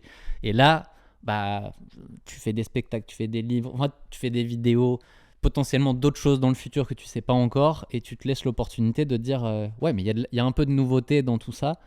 Et en course, je trouve que c'est pareil. Pour relier un peu, parce que sinon on part loin, j'ai envie de ramener les gens quand même un petit peu au côté course. Faut pas se fermer à se dire ah, je fais que ça. Tu parlais tout à l'heure de ah non, le trail, pas pour moi. On sait jamais, peut-être que dans 2 ans, tu auras envie de faire une course en montagne, et il faudra pas se fermer la porte de dire ouais, mais moi j'habite à Paris, du coup ça va être. Ouais, mais si c'est ce que tu as profondément envie, tout est faisable. Ouais. Et c'est ce qu'on veut amener sur campus avec un entraînement qui marche. C'est à cause de vous que je dis ça, les trailers. C'est parce qu'à partir du moment où j'ai fait mon premier kilomètre à pied, on m'a dit alors, c'est quand le trail? C'est vraiment direct. Je vois très bien le genre de personne qui haït le bitume et qui veut t'emmener dans la nature. Ce qui est cool, bah ouais, mais bon, quand tu vis en ville, tu as quand même beaucoup plus de routes aussi que de vraie nature à disposition. C'était aussi pour ça que c'était complètement envisageable facilement de caler ces entraînements-là dans ma vie. C'est-à-dire qu'habitant en centre-ville, m'entraînant en centre-ville, bah là d'un coup, je pouvais faire le fameux porte-à-porte. C'est-à-dire qu'un entraînement de 40 minutes me prend montre en main 45 minutes entre le moment où je m'habille et le moment où je pars ou le moment où je me change en rentrant, quoi, tu vois. Moi, c'est pour ça que j'ai fait du triathlon, j'ai fait plein de trucs, mais je suis revenu sur course à pied parce que le sport le plus simple à pratiquer et le moins énergivore en temps. Parce que tu peux littéralement, ça m'arrive régulièrement tu sais que là, tu as 1 heure entre 2 meetings, tu dis bon, je vais courir 40 minutes, m'en fous, je ferai mon prochain habillé en coureur. Ouais. On est à distance, de toute façon, personne ne le voit aujourd'hui. Ouais. Mais j'ai eu le temps de caler mon 40 minutes de course et ça fait du bien. Et peut-être qu'un jour, tout le monde pourra faire ça et que ça sera pas mal vu. Ouais. Mais ouais. J'aimerais que ça soit le cas en tout cas. Parce que c'est... que tu dises, ah bah là, j'ai casé un 40... Et qu'on te dise, ah bah bravo, c'est trop bien. Ouais. Parce que ça l'est réellement, oui, en fait. Vrai. Et tu vas sûrement être plus productif après. Et même pendant, sur des EF vraiment cool de 40 minutes, moi, ça m'arrive de gérer des conversations de boulot en même temps. Donc déjà, je vois pas les 40 minutes passer. Mais c'est un bon moment pour réfléchir à des sujets. Moi, c'est des moments très créatifs, en fait, ces courses-là, quoi. Totalement. J'ai un post qui va bientôt arriver là-dessus. Sur ma sortie longue de dimanche que j'ai adorée, je me suis arrêté 8 fois. Pour noter des trucs. Ouais, c'est ça. Et en fait, le fait de ne plus être dans de la performance, bah maintenant, je suis en mode trop bien, je m'arrête pour noter mon truc. Tu t'autorises ça, ouais, bien sûr. Alors qu'avant, j'aurais été en mode, ouais, mais non, tu peux pas t'arrêter au milieu de cet intervalle-là parce que bah, c'est évident aussi. Et là, du coup, je travaille en courant, mais de manière plaisante, quoi. Je dis, ah bah ça, il faut que j'écrive ça à Pauline parce que pour la prochaine vidéo, cette idée-là, elle va être top. Et en hiver, c'est un peu bizarre parce que des fois, tu as quand même les gens qui te croisent. Qu'est-ce qu'il fait le gars en short sur son téléphone vrai. En plein vent au bord de l'eau? Déjà, même quand tu es en mouvement, là j'ai couru à Tours l'autre fois, il flottait, donc je courais seul. Alors je dis je courais seul parce que je propose au public de venir courir avec moi quand je cours en tournée. Alors j'ai fait un groupe sur Strava dont j'ai pas parlé du tout, c'était fait exprès parce que mon but c'est qu'on soit 3, 4, 5 grand maximum, quoi, tu vois. Non. Et d'ailleurs, majoritairement, c'est des gens qui courent depuis bien plus longtemps que moi, qui ont vu ça passer parce qu'ils connaissent bien cette appli et tout. Bref, c'est sympa. Donc, sauf à Tours où j'étais tout seul parce qu'il pleuvait beaucoup et qu'il faisait froid beaucoup. Et je voyais pareil les regards des gens de qu'est-ce que fait cette personne-là, quoi, tu vois. Parce que c'est très drôle de t'en... Ça, c'est quand même marrant, hein, quand même, dans la course. De t'en foutre royalement Parce que aïe, ton corps est chaud, donc toi, tu n'as plus de difficultés. Moi, j'avais plus de difficultés à ce moment-là. Il faisait pas assez froid pour que ce soit gênant pour moi, parce que le corps était chaud. Et la pluie, elle tombait, mais c'était de la grosse goutte qui te fait pas mal, ça te cingle pas, il n'y avait pas de vent avec, etc. Oui, Mais t'es bien, en fait. voilà, donc tout va bien, tu vas rentrer trempé, mais tout va bien. Et de voir des personnes qui, du coup, elles, ont le corps refroidi, qui sortent de la voiture bien chaude, qui essayent de se protéger et tout. Et c'est normal qu'il y ait un décalage là de mood avec toi qui passe avec un smile qui est comme ça. Et la personne qui a envie de crever parce qu'elle n'a pas sa capuche et qu'elle n'a pas son parapluie. Il est drogué, celui-là. Ouais, Oui. oui, C'est c'est normal. marqué là. c'est drogué. Mais ça me fait penser à quand il n'y a pas si longtemps, on tournait avec Pauline au Havre. Et un mardi après-midi, donc il n'y a pas beaucoup de gens à part des retraités qui se promènent le mardi après-midi. Et littéralement, on tournait des vidéos. Donc là, c'est encore le stade au-dessus. Ouais. Les gens te regardent, mais qu'est-ce qu'ils font ? Il court, il fait des allers-retours. Et là, on sentait vraiment la culpabilité nous tomber. Enfin, au bout d'un moment, nous, on s'en fout, mais du coup, il y a vraiment un décalage. J'avais presque envie de leur dire, mais mettez-vous tous à la course. À votre âge, c'est encore plus. Tu m'étonnes. C'est un cliché. Enfin, c'est j'ai pas le mot. Un stéréotype. Mais mettez-vous à la course à n'importe quel âge. Parce que tout est réversible, à part si tu as des vrais problèmes qui font que tu peux pas, mais tu peux te mettre à la course à 20 ans, à 40, à 60, et potentiellement plus tard, selon ta condition, ça sera bénéfique. On le sait aujourd'hui, ça va renforcer tes os, tes articulations, enfin, tout va repartir dans le bon sens. Ah oui. Et il n'y a pas de limite. Plus que ça, puisque ça augmente la capacité cardiovasculaire, ça oxygène encore plus le cerveau, donc ça augmente l'hippocampe, qui est le siège de la mémoire, et donc ça réduit, aujourd'hui ça a été prouvé par la science que je dis, les maladies neurodégénératrices telles que Alzheimer, etc. Donc c'est fou. Moi, mes parents, ils marchent tous les jours. Ils ne courent pas, ils ont 73 et 74 ans, et ils marchent tous les jours entre 5 et 10 bornes. Et ils se sont trouvés là-dessus, et c'est super bon pour leur santé, quoi. Et y compris santé mentale. Mes parents aussi, donc on est bien là-dessus. C'est cool. Mais ça me fait revenir à un sujet du début que j'avais passé, les 10 000 pas par jour. Je sais plus où j'ai pris cette info, mais tu en as déjà parlé. Et c'est un sujet qui est simple en fait, parce que si tout le monde faisait 10 000 pas par jour, c'est quand même beaucoup, 10 000 pas, faut se rendre compte qu'il faut quand même marcher. Mais il n'y a pas forcément besoin de courir en tant que tel. Marcher, enfin, c'est une activité physique. 10 000 pas par jour sur un an, ça fait 70 marathons. Ouais. C'est pas mal. Hein. Dit comme ça, là, tu vois, moi j'adore marcher, au-delà de courir. Et ouais, si vous avez des gens autour de vous qui n'ont pas envie de courir, déjà amenez-les à marcher, ça sera déjà une première très bonne étape. Bah ouais. Moi j'ai commencé à courir en marchant. Alors blague à part, on n'a pas fait l'historique, mais je me mets à vraiment rebouger en avril, mai, juin 2023, je sais plus exactement, mais à cette période-là. Pour un truc très simple, j'ai un petit truc sur le ventre qui me plaît pas, j'ai un petit peu de gras, et puisque j'ai pas envie d'enlever la maillot de mon alimentation, je me dis, je vais la brûler. Il va brûler cette mayonnaise, c'est l'arrivée de la quarantaine, et donc je me dis, je vais marcher, donc tous les jours, je marche 45 minutes à 1 heure, tout seul, en général avant ou après manger, et à force de marcher comme ça, en vrai, à un moment donné, j'ai l'impression, je suis débile, mais d'avoir une idée de génie. Je me dis, mais si je cours, ça prendra moins de temps. Voilà, j'ai l'impression que personne n'avait pensé à ça avant moi. Et c'est comme ça que je me mets à marcher et courir un petit peu au départ. Mais tu vois, c'est mon premier acte de santé physique, de sport, donc, ça a été de me dire, faut que je marche un peu plus finalement. Et ça, c'est pas dur à faire.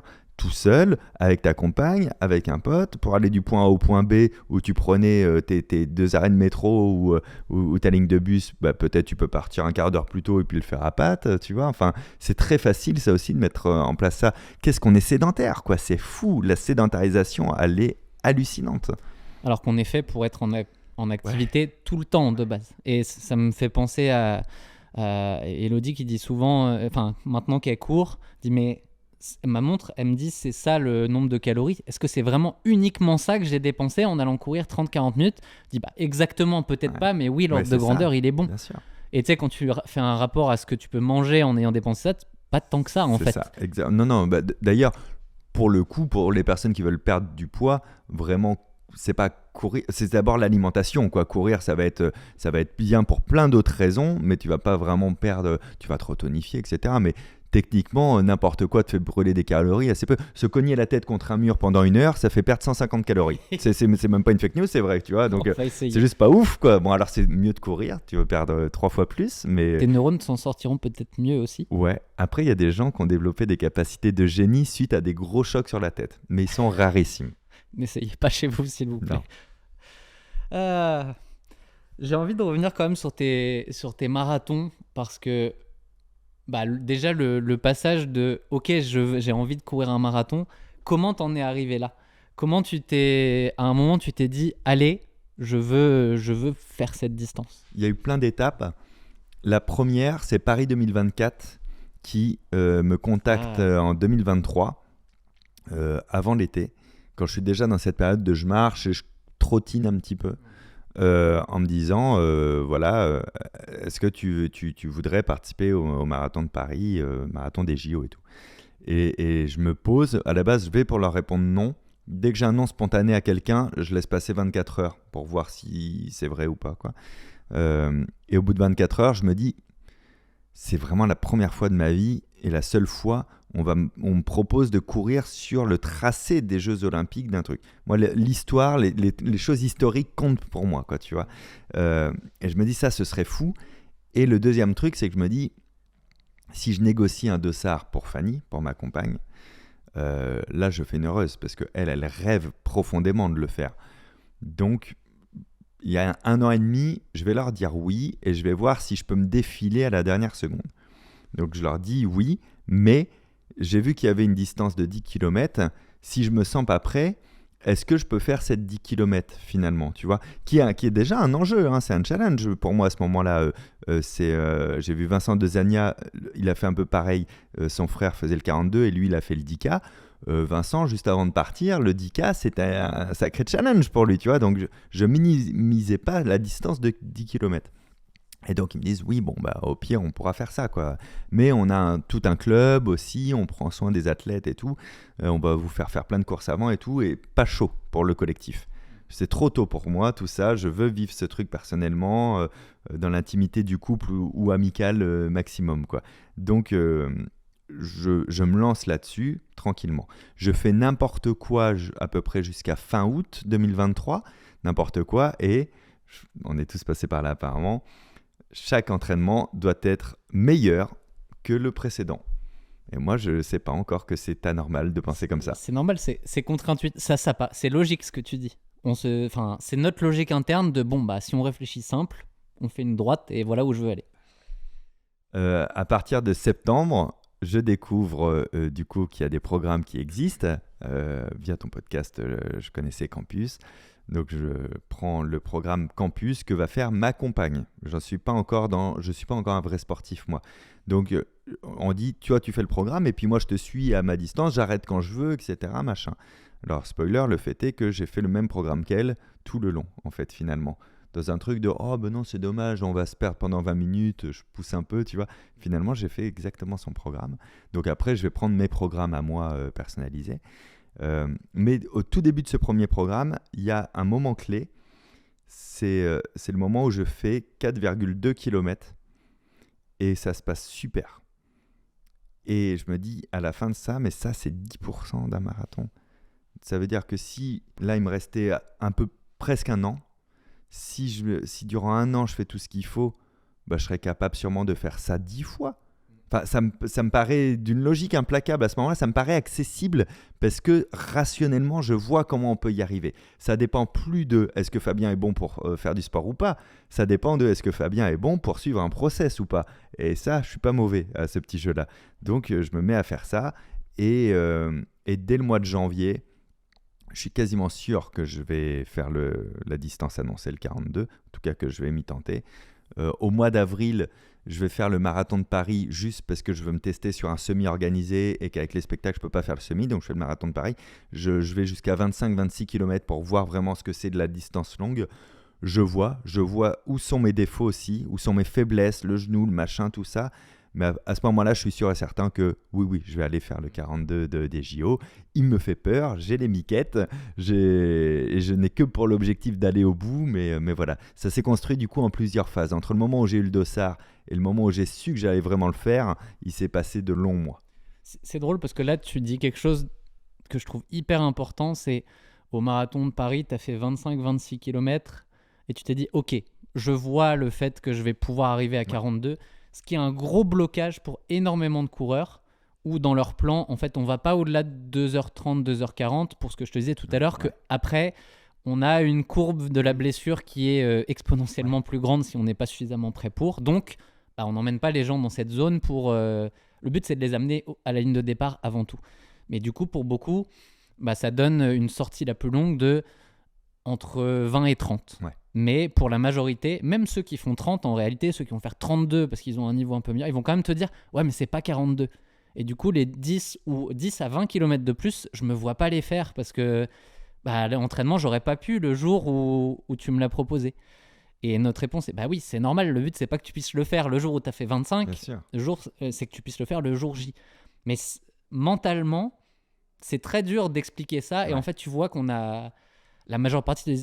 Ok, je te fais confiance, mais ça m'arrangerait quand même bien que tu me dises que je peux faire un 38 avant pour me dire ok, là maintenant, 4 km, je vois la différence. Oui, mais tu veux sauter en parachute avant de sauter en parachute finalement.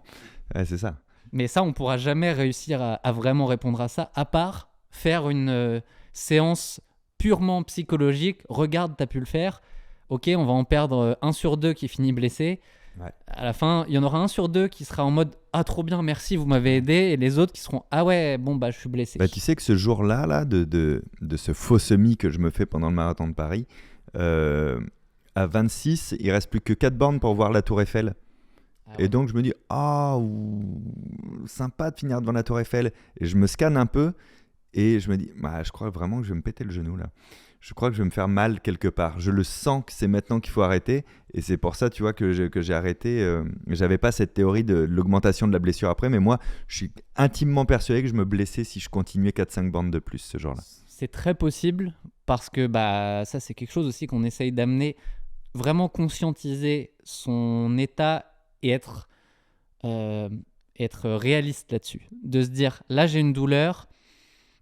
On peut avoir des petites douleurs. Courir, c'est avoir des douleurs, mais quand elle est très localisée, qu'elle est d'un côté seulement et que tu sens qu'elle commence à partir dans là, ça va pas bien. En fait, faut pas se dire ouais, on va voir. Souvent, vaut mieux se dire par précaution, je préfère mettre le clignotant. Un jour de marathon où tu es vraiment prêt, en fait, quand tu es très très très prêt, ton corps peut amener des petites douleurs qui sont un peu fantômes. Ouais, on sait pas d'où elles viennent, elles arrivent, elles partent. Donc en fait, plus tu es prêt, plus tu peux t'autoriser à ne pas écouter ces petites douleurs.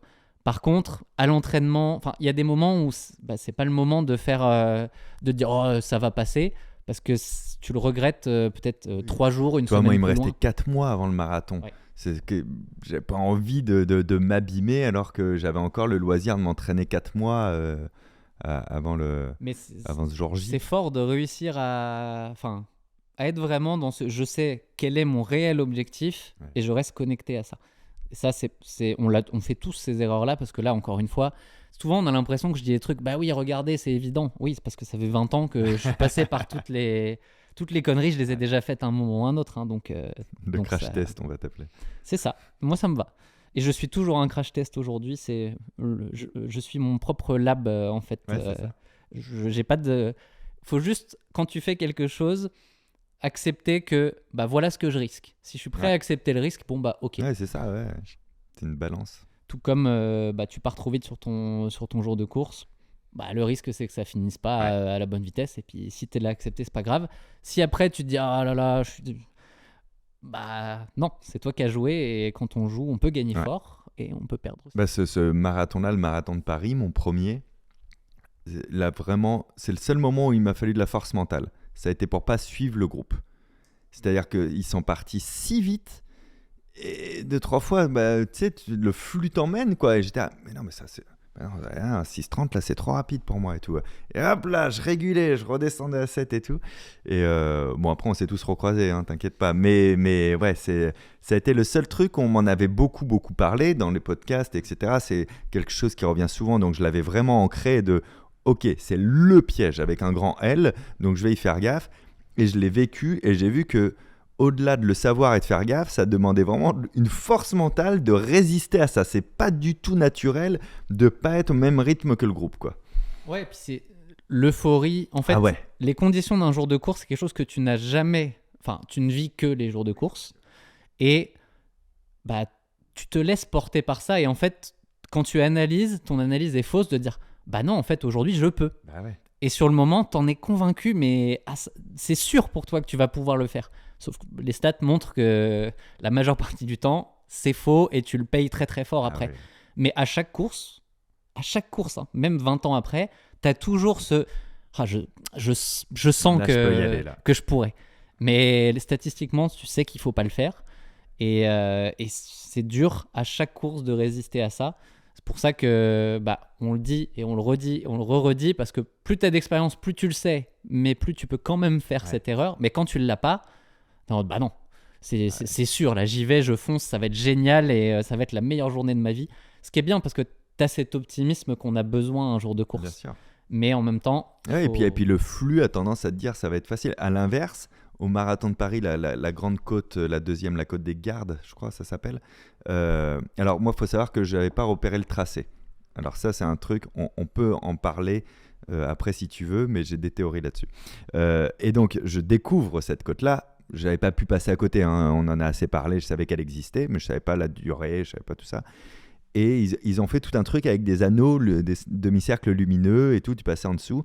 Et la masse marchait à cet endroit-là. Ouais. Et donc, de la même manière qu'au départ, ils ont failli m'emporter, je me suis dit, si je me mets au milieu d'eux, ils vont me donner cette impression que c'est plus dur que ça ne l'est peut-être pour moi. Et ça va me convaincre qu'il faut que je marche. Et du coup, j'étais le seul petit malheureux sur la gauche de la route, tout seul dans le noir, sans lumière, à faire allez, moi j'y vais. Et donc j'ai couru, je l'ai fait, je me suis jamais arrêté. J'ai couru très lentement, mais je l'ai couru. Tu vois, je savais que j'avais pas forcément envie de marcher sur ce marathon et je l'ai fait comme ça et c'était cool. Mais donc l'impact du groupe en positif, très dur d'y résister, mais l'impact du groupe en négatif aussi, pour moi, ça peut être dur d'y résister. Donc il faut que je m'extrais du groupe, quoi. Du coup, tu t'es resté dans ton rythme, à faire ton truc, concentré sur ton plan. Ouais. Si on résume un petit peu. C'est ça. Ouais. Mais il me semble que tout à l'heure, tu as dit que ça a été bien jusqu'au bout. Ouais. Il y a quand même une difficulté croissante. Il y a eu des moments où il y a eu des petits up and down ou ça a vraiment été linéaire? Non. Il y a eu des moments où j'étais mort de rire, mais physiquement, parce que j'avais décidé de prendre tous les ravitaux. Donc, il y avait des ravitaux d'eau, puisque c'était la nuit en plein mois d'août. Tous les 2,5, il y avait de l'eau et de la bouffe. Et au pire, même si je buvais pas forcément l'eau, je me rinçais la bouche et je m'en versais un verre sur la tête. Donc j'avais ritualisé ça, de perdre à chaque fois ces 10 secondes tous les 2,5 km. Mais du coup, je pensais jamais à la course, je pensais au ravito suivant. Et des fois, tu sais, tu te fais embarquer dans une pensée et je me reconnectais à la réalité, c'était déjà le ravito. J'étais mais ce trajet n'est que des ravitaillements. En fait, on n'en branle pas une. Et j'étais mort de rire de constater que je ne voyais pas passer ces micro-distances-là. Ça m'a beaucoup aidé. Et puis, et puis, j'ai eu des moments de joie pure après cette grande montée de la Côte des Gardes, puisque je n'avais pas repéré le tracé, que je ne connaissais rien. Après vient une descente du futur jusqu'à Paris. Et ça ne montera plus jamais vraiment après. Mais moi, je ne le sais pas, ça. Et moi, s'il y a un truc où je suis bon depuis que je fais mes préparations, que j'ai constaté, c'est la capacité à savoir récupérer dans les petites descentes. Je sais comment baisser mon cœur, je sais gérer mon souffle, je suis un mec de scène, j'ai appris à faire ça, je l'ai impacté, ça me fait trop marrer de voir à quel point je peux descendre de 10 BP ou de 20 BPM, tu vois. Donc ça, quand je vois cette descente-là, je me dis pas je vais tracer, rattraper du retard ou quoi. Moi, je suis là, je suis mon plan de 7 minutes par kilomètre, mais alors moi, je vais finir en bas, les gars, je vais être à 120 au niveau du cœur, quoi. Je devais être à 130, j'imagine, ou un truc comme ça. C'était un pur bonheur, donc là, joie immense. joie de voir tout ce que je voyais. Et la seule difficulté sur les 7-8 derniers, ça a été le bid, en fait. Où là, d'ailleurs, à la toute fin, puisque je faisais partie de Paris 2024, j'avais accès à un endroit où on pouvait manger, prendre une douche, se faire masser, etc. Et j'ai dit à ma compagne, non, on va rentrer, j'ai un rendez-vous avec les toilettes, là, mais ça fait 8 bornes que j'ai rendez-vous, donc là, il va falloir y aller. Donc il y avait ce truc-là qui était désagréable, que je connaissais pas. J'ai eu un peu tendance à croire que c'était un peu l'eau de Paris. Et puis après, j'ai compris aussi avec des discussions qu'à un moment donné, ton corps, il doit gérer ta priorité physique, qui n'est plus du tout la digestion, et que cette digestion-là, du coup, elle va être mise à l'abandon et elle va se passer comme elle va se passer. Voilà, ça a été le seul petit point noir de la fin, c'était ça. Mais très classique et très intéressant, parce que dès que tu es sur une distance longue, enfin un temps long en réalité, à partir de 2 heures, 2 heures et demie, encore une fois, c'est là où il y a beaucoup de choses qui changent quand même. Si tu n'as pas de ravitaillement, bah, tu vas juste ne plus avoir assez d'énergie pour finir. Plus de jus, Et si tu en prends, ton corps te dit « Ouais, mais t'es en train de courir, je peux pas tout faire. » Et pourtant, il faut qu'il fasse tout parce que ça fait partie du jeu. Donc l'aspect digestif, ça s'entraîne aussi. C'est ça qui est assez... on a des muscles, c'est comme un muscle au final. On l'entraîne, à l'entraînement on lui donne et on lui dit « Bah vas-y, progressivement tu vas t'habituer à ça. » Et le jour J, qui est le moment où on court le plus longtemps, donc on ne peut pas tester non plus ça de manière parfaite à l'entraînement, et c'est censé à peu près bien se passer. Après, selon nos sensibilités, pour certains, c'est très très compliqué. Et là, les distensions, c'est compliqué de les aborder parce que si tu as vraiment un estomac qui n'est pas réceptif du tout, malheureusement, tu peux l'entraîner, mais ça ne sera jamais génial. C'est génétique aussi, tout ça. Et pour certains, ils vont se découvrir une qualité de non, moi je peux manger n'importe quoi. Va faire de l'ultra distance, tu vas voir, ça va être génial parce qu'en fait, un peu comme tu le disais sur le marathon, l'ultra distance, c'est un buffet roulant en fait. Puis là, tu peux, vu que c'est long et encore plus lent, tu peux manger. Tu vas bouffer quoi. Moi, sur mon dernier trail, je me suis fait proposer du saucisson dans une montée. J'adore. Donc vraiment, c'est l'esprit autour du trail, c'est aussi ça. Tu t'en fous, tu vas être sur un rythme qui est assez calme, en mode rando-course. Tu peux te permettre de manger. Bon, je suis pas sûr que je ferai ma course au saucisson. Je l'ai refusé sur le moment parce que moi, je venais de la route. Je suis en mode, on va rester sur ce que je connais. C'est pas un peu gourmand? Mais j'ai vu aussi sur le sommet du Mont Ventoux, parce que ma compagne, elle l'a fait. Moi, je l'encourageais juste. J'ai vu vraiment le premier ravito où ils arrivent. C'est alors, Orangina, Coca, tu bois quoi? Tu vois, c'est un autre mood, quoi. Ouais. Mais en vrai, c'est du sucre, donc c'est le moment. En fait, c'est le moment où ces boissons qui, au quotidien, j'en consomme, mais sont pas forcément adaptées. Là, du coup, c'est très adapté en fait. Des glucides rapides, vas-y. En liquide en plus, donc ça va être bien digéré parce que, bref. Les conditions quand même. Je pensais que tu allais aussi dire que ça n'avait pas été facile. Moi, j'ai couru 10 km. J'étais trempé au bout de 10 km, l'humidité elle était très forte, chaleur humide d'été. Oui, mais justement la première heure, après ça s'est vachement amélioré. C'est-à-dire que moi, avant de partir, j'étais déjà trempé de l'humidité et de la sueur. Pareil. Et ça m'a un peu fait baliser, tu vois. On est parti, il était 22h10, je crois, 22h15. J'ai pas eu le temps de trop d'y penser parce que toute la première heure dans Paris, il y avait une telle effervescence. C'était inattendu. On savait qu'il y aurait du monde, mais comme ça, c'était inattendu. Que j'ai été tellement connecté à ce qui se passait que je n'ai jamais mis mes écouteurs à écouter de la musique. Alors que je cours jamais sans musique, sans rien, tu vois. J'avais mis au tout départ et puis j'entendais des allez Fabien, parce qu'il y a 2-3 personnes qui me reconnaissaient ou d'autres juste qui lisaient le dossard. Je dis attends, c'est marrant, je vais communiquer avec eux. J'ai enlevé les écouteurs, je les ai mis là. Je ne les remettrai jamais de la course en fait. Finalement, j'ai vécu cette course pleinement.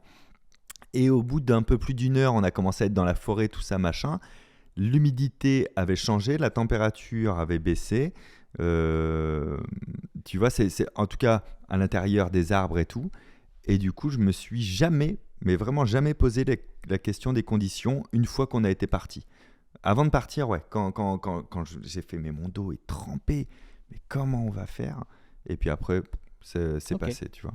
Bon, donc non, le côté de la nuit aussi, j'avais un peu peur de fatiguer, quoi, tu vois, Et un peu dans la dernière heure, le moment où j'avais mal au bide, j'étais là. Bon, par contre, je sens aussi que dans mes yeux, j'ai une fatigue du mec qui dort à cette heure-ci, en fait, Qu'est-ce que tu d'habitude. Bah ouais, c'est ça.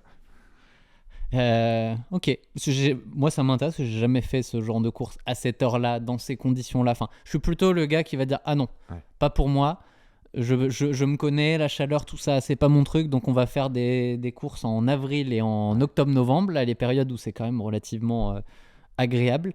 Bah, Nous, on avait profité des tournées à Nouméa et à Tahiti ouais, pour courir de nuit et dans la chaleur. du coup, Mine tu de t'y étais rien, préparé. on savait un peu ce que c'était, quoi, tu vois. Et d'ailleurs, le fait de me renverser des verres d'eau tous les 2,5 km, c'est comme je te disais, ma course à Moorea, où j'avais repéré les douches des plages publiques. Ça m'avait changé la vie. Et au Monténégro, pareil, de me foutre de la flotte comme ça hyper régulièrement. Donc, j'ai pu reproduire ça, blague à part. J'avais ce petit coup d'avance, quoi. Mais en vrai, c'est une très bonne technique, hein. Il faut refroidir son corps. Et je me rappelle mon marathon de Paris de 2017, donc avril, moi je m'étais entraîné au Québec en hiver, donc la dizaine de degrés ici, c'était ultra Énorme. chaud pour mon corps. Et j'étais le seul au premier ravito déjà à me Ah foutre. ouais. Je pense que les gens m'avaient regardé, on me dit il va pas bien lui, mais j'étais stressé de ouais, mais je sais que je vais avoir chaud. chaleur. Vraiment. Et du coup, conditions Dantex, tu as eu 2 marathons à des conditions très différentes. Parce que Ah j'étais ouais. en train de dire octobre, novembre, des conditions plus sympas pour le marathon. Et là, je me suis dit, peut-être que je devrais pas lui dire ça parce que La Rochelle, l'année dernière, enfin J'ai 2024, détesté. c'était vent et pluie. Ah ouais, j'ai détesté. Et gros vent de face sur la dernière partie en Oui, plus. surtout pour les lents. Donc c'était la quatrième heure, à partir de la quatrième heure le plus dur. Et moi, j'ai fait 4 heures, entre 4h40 et 4h50. Donc en fait, c'est là où je suis biaisé. J'ai fait 2 marathons. Un que j'ai adoré dans des conditions soi-disant difficiles. Et un que j'ai détesté, qui est soi-disant un marathon roulant pour faire tes perfs, tu vois. Donc moi j'ai l'impression que je suis fait pour courir de nuit quand il fait chaud. Tu vois, ça m'a donné cette illusion-là. Le marathon de La Rochelle, que je voulais faire parce que c'est ma ville natale et tout, donc ça me plaisait. Je l'ai fait directement après, contre l'avis de mes amis qui ne courent pas, parce qu'ils m'ont dit mais attends, mais t'enchaînes trop vite et tout. Et j'ai dit mais je crois que j'ai jamais eu mon corps aussi préparé. Donc a priori ça rentre pour faire mes 4 semaines de récup et mes 12 semaines d'entraînement, c'était 16 semaines d'écart. Pourquoi j'attendrais de rebaisser pour pouvoir me rentraîner? Donc c'est pour ça que je l'ai pris ce marathon-là. Et effectivement très sympa. Une erreur, je suis parti un peu trop vite. Mais parce que ce jour-là, je le sentais et que j'en avais fini un. Et la vraie grosse difficulté, ça a été ce vent de face. Un vent de face très particulier. Il est de face que tu cours vers le nord, l'est, l'ouest ou le sud. Ça, tout le monde connaît quand on habite au bord de la mer. T'as l'impression que... Et on a eu des telles rafales rue du Palais là, à l'arrivée qu'on se faisait stopper dans nos élans, t'imagines? Et là, ces stops-là, ça a été mes seules envies d'abandon. De me dire, alors attends, si en plus le vent m'arrête, qu'est-ce que je fous là, quoi, tu vois? Le même week-end, il y avait celui de Saint-Sébastien qui a été annulé justement à cause des vents. Et tu vois, on est sur la même côte et nous, c'est passé un peu à ras, mais voilà, j'ai pas aimé. Comme moi, je fais vraiment des courses pour le plaisir que j'éprouve à faire la course. Autant dire que là, je l'ai fini pour le principe parce que j'étais plus si loin. Il devait me rester 8 bornes à faire. Mais j'étais là. C'était pas le mur. Je sais que c'était pas le mur parce que durant 8 km, j'ai bougonné en mode gna gna gna. T'es trop nul, gna gna gna. Tu vois, j'étais de mauvaise foi absolue à l'arrivée. T'es content? Non, gna gna gna. Donne-moi mes huîtres. Alors, tu vois, j'ai pas kiffé ça. Bon, ça me rassure parce que j'avais justement une question là-dessus. C'est comment tu l'as vécu? Est-ce que tu as été un peu bougon? Parce que c'est quand même moi j'ai ça le jour d'un marathon que j'ai préparé, je suis en mode bah super, merci. J'étais même au-delà de bougon, j'étais de mauvaise foi. Tu vois, c'est que tu vois, si après à un moment donné il tombait une goutte sur qui m'empêchait de voir, au lieu de l'enlever, je faisais gna gna gna. Maintenant je suis aveugle, tu vois. Voilà, j'en étais à ce stade-là. C'était de la faute de tout après si c'était désagréable. Je suis ce genre de personnage. Mais j'ai plutôt de la chance sur mes marathons jusque-là. Et vu qu'on court le même à Paris, je te souhaite que les conditions soient... Ouais, on va se raccorder à ta chance. T'es un petit 10 degrés, soleil, mais pas trop parce que ça peut chauffer quand même. Ouais. Donc, ni la chaleur humide d'une nuit à Paris, ni les conditions automnales d'un bord de mer où je courais ce jour-là au Havre, avec justement cette sensation de... Je me fais arrêter par le vent. Et j'étais pas bien à l'intérieur. Je me disais, je connais plein de monde qui est à La Rochelle. Et j'espère qu'ils ont pas ça, mais je connais. La météo, on la connaît en fait. C'est impossible que s'il y a du vent très très fort en Normandie, il y en ait 0 à La Rochelle, même si on est loin. L'année d'avant, Fanny, elle avait fait le marathon de La Rochelle, donc j'avais encouragé à accompagner. Je faisais même son pace à distance avec des SMS et tout, qu'elle entend dans ses oreilles et tout. J'adore tenir ce rôle. Elle avait fait son record personnel là-bas. Et elle avait fini, on était allé marcher. Tellement elle allait bien à la fin. On est allé se balader pendant 1 heure alors qu'elle venait de faire... Donc moi, en plus, j'arrivais biaisé à ce marathon en mode « Apparemment, il est facile, il est trop bien, ça va être incroyable. » Donc j'allais utiliser cette phrase. Elle est tout à fait juste, en fait. Je le prends mal que ce soit dur. Je le prends mal qu'il y ait du vent, tu vois, je le prends perso. Je suis là, mais c'est pas ce que vous m'aviez vendu avec le dossard, voilà, tu vois. Donc là, j'ai hâte d'en refaire un aussi pour ça, pour me dire, voilà, il y en a eu un, j'ai été un grand plaisir, l'autre, j'ai eu un grand plaisir les 32 premiers kilomètres et après, ça m'a fait suer. J'aimerais me re-réguler sur un qui sera peut-être pas un grand plaisir, mais juste, voilà, un marathon, c'est ça, tu vois. De toute façon, il faut retenir que le vent, pour moi, c'est l'ennemi principal du coureur. La chaleur, je déteste ça, mais on peut faire avec. Gérer. Le vent, c'est mort. Ouais. Tu peux rien faire en fait, à part brûler ton énergie pour courir plus lentement, ce qui est vraiment le truc le plus infâme que tu peux mais ça m'avait saoulé. Et d'ailleurs, ça m'a beaucoup aidé. Marine Leleu est venue me faire la surprise d'être là avec ses parents. Et du coup, comme c'est 2 boucles identiques, le marathon de La Rochelle, c'est 2 boucles de 21, sur les 8 derniers kilomètres, j'aurais pu abandonner. Hein, parce que vraiment, j'ai pas de problème à l'abandon. Encore une fois, moi, je fais un truc pour me faire kiffer. Si ça me fait plus kiffer, on va peut-être arrêter, quoi, tu vois. Sauf que je sais qu'elle est là, donc je vais la revoir dans 3-4 bornes. Je la revois où elle me dit alors ça va, je fais ah, je déteste et tout, c'est le pire truc du monde. Je peux me plaindre à une amie qui me dit bah c'est comme ça, mais le temps de se plaindre, on a déjà fait 700 mètres et c'est un peu reparti grâce à ça, quoi. Ça c'est cool. Et au-delà de ça, même si tu connais personne, je trouve une astuce qui marche bien, c'est d'essayer de connecter avec le public dans les yeux. Limite, leur montrer ton désarroi pour que en fait ça génère un encouragement plus fort à ce moment-là. C'est vrai. Et bah, sur des courses où il y a du monde, hein, parce qu'une journée comme ça, il y a peut-être un peu moins de monde sur le bord aussi, parce qu'il faut sortir. Mais ouais, essayer de tirer un petit peu. Je donne souvent une astuce qui, dans ce cas-là, ne marche pas parce que personne ne l'active. D'essayer de sourire, parce que sourire active le cerveau en mode ah ça va. Mais là, en fait, il y a un moment où tu es tellement dans c'est de la merde que tu peux pas faire des miracles avec ça. Mais ouais. Je rebondis sur ce que tu dis parce que c'est hyper intéressant. Donc sourire active les neurones miroirs et active plein de choses dans le cerveau très très positives. Et la science a même établi à force que on pense qu'une situation nous fait naître une émotion qui nous fait bouger les muscles du visage. C'est pas tout à fait vrai. Les muscles du visage bougent et ça génère l'émotion. Donc c'est dans ce sens-là. C'est une microseconde, mais c'est dans ce sens-là. Et du coup, sans penser ne serait-ce qu'à sourire en courant, arrêtez de faire la gueule en courant. Parce que par contre, ça marche aussi. Le fait de faire la gueule et d'avoir un visage de souffrance va te générer des impressions de souffrance. Donc, si tu n'es pas capable ou pas envie d'avoir le gros smile, juste un petit visage neutre. Juste ça déjà, tu vois, et on vit mieux les choses. Voilà, ça c'est le petit conseil à vraiment retenir parce que je le dis régulièrement parce que je l'avais lu à la base et je l'ai vécu en fait. Et je trouve que c'est un des trucs les plus puissants qu'on a et simple à activer en réalité parce que il y a des trucs...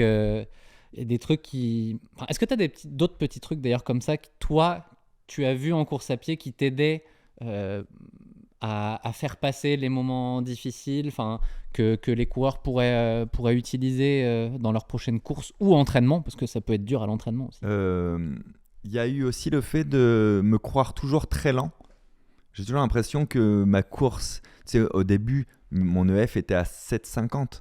Tu vois, donc j'avais l'impression que ça servait à rien en vrai.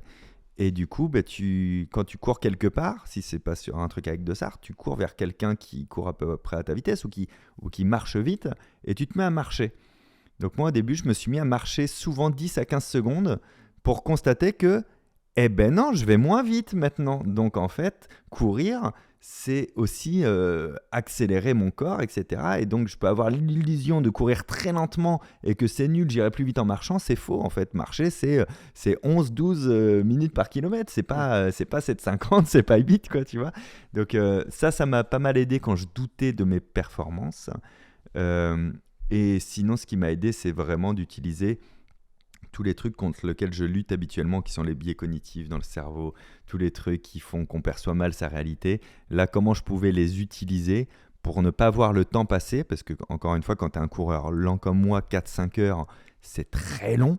Va falloir s'organiser quand même à ce que ce temps-là passe, à pas se décourager, à ce que le cerveau soit moins dans sa courbe de ça arrive, donc plus l'arrivée arrive, plus j'ai le droit de souffrir et d'avoir envie d'abandonner parce que c'est bon, c'est fait, le taf il est fait, tu vois.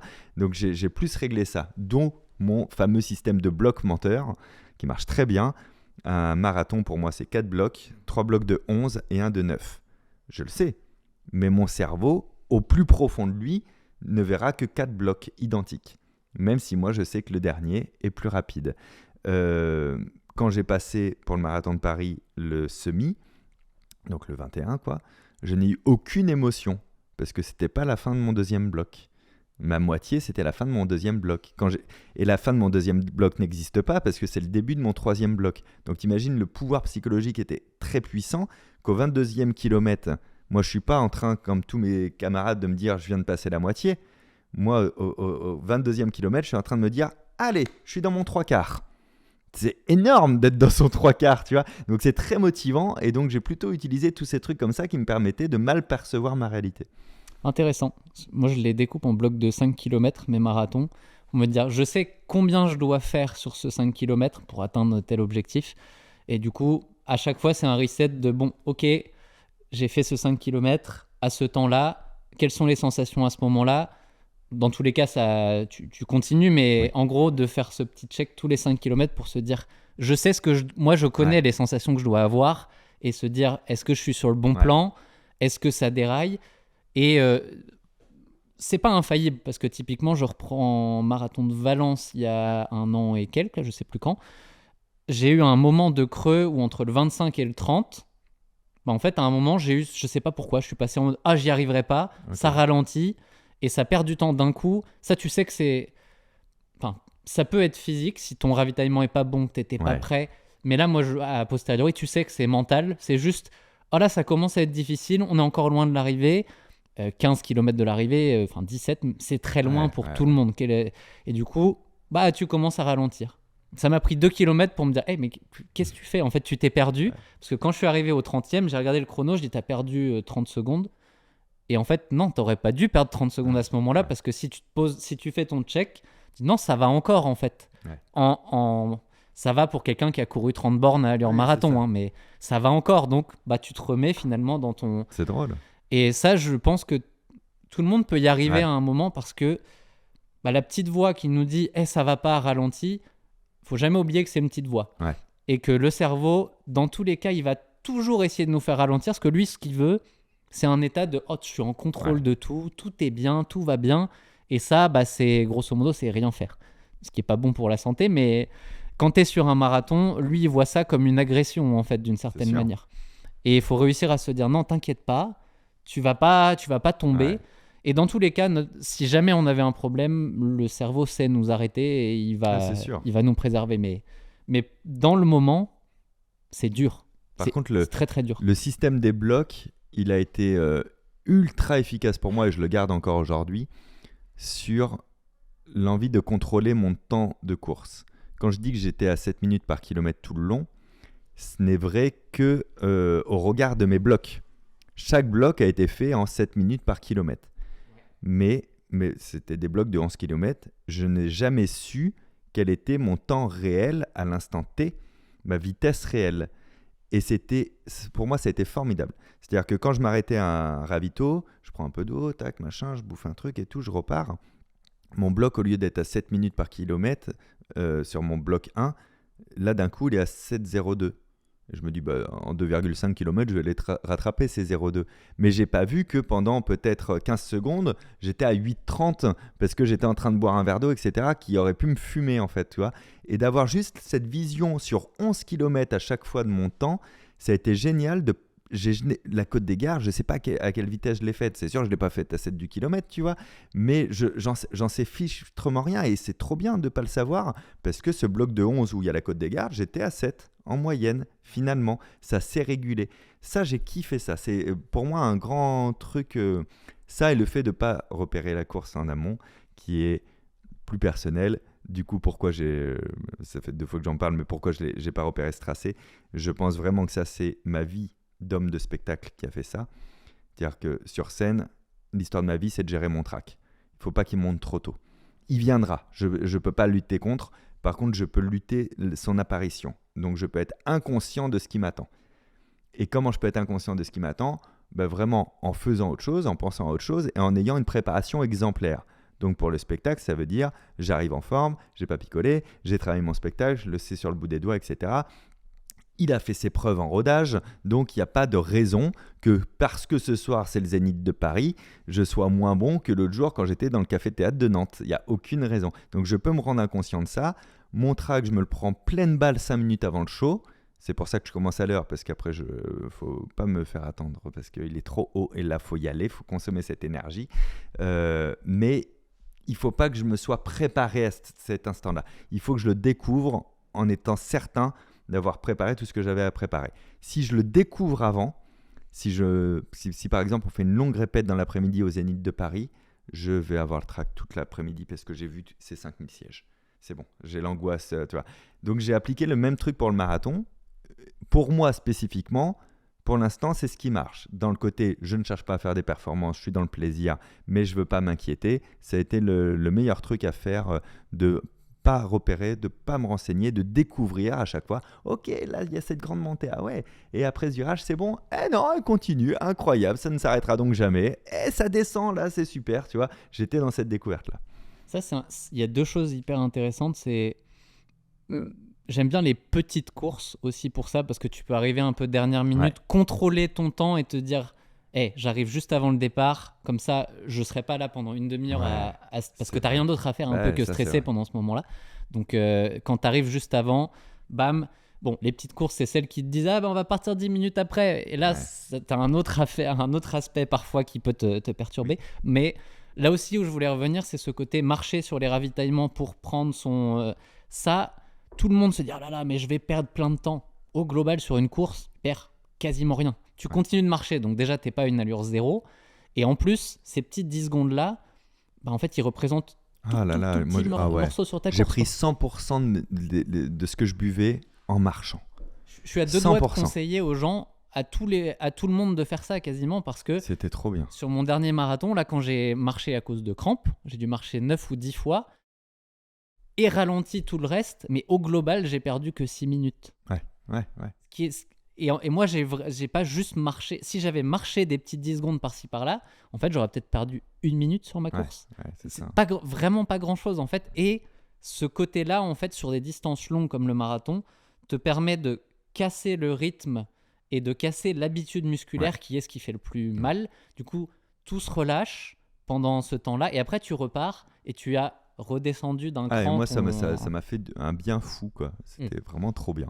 Hyper intéressant. Je vois l'heure, donc comme tu nous avais dit qu'il fallait partir à 12h25, on va arrêter. 2 heures qu'on papote. Je te pose une question pour finir. Ok. Quel coureur imagines-tu que tu seras dans 7 ans ? J'ai vu que tu savais un peu où tu étais dans pas mal. Est-ce qu'en course à pied, tu te vois toujours courir ? Ouais. Et comment tu imagines ça dans ta vie ? Alors, je me vois toujours courir parce que finalement, je me vois faire du sport et encore une fois, c'est mon plus accessible. Parce que j'ai fait de la salle aussi pendant un temps dans ma vie, tout ça. J'avais pas du tout les mêmes sensations. Donc j'aime ça. En fait, j'aime courir aujourd'hui. Donc ça va être ça mon sport santé, tu vois. Donc je me vois encore courir.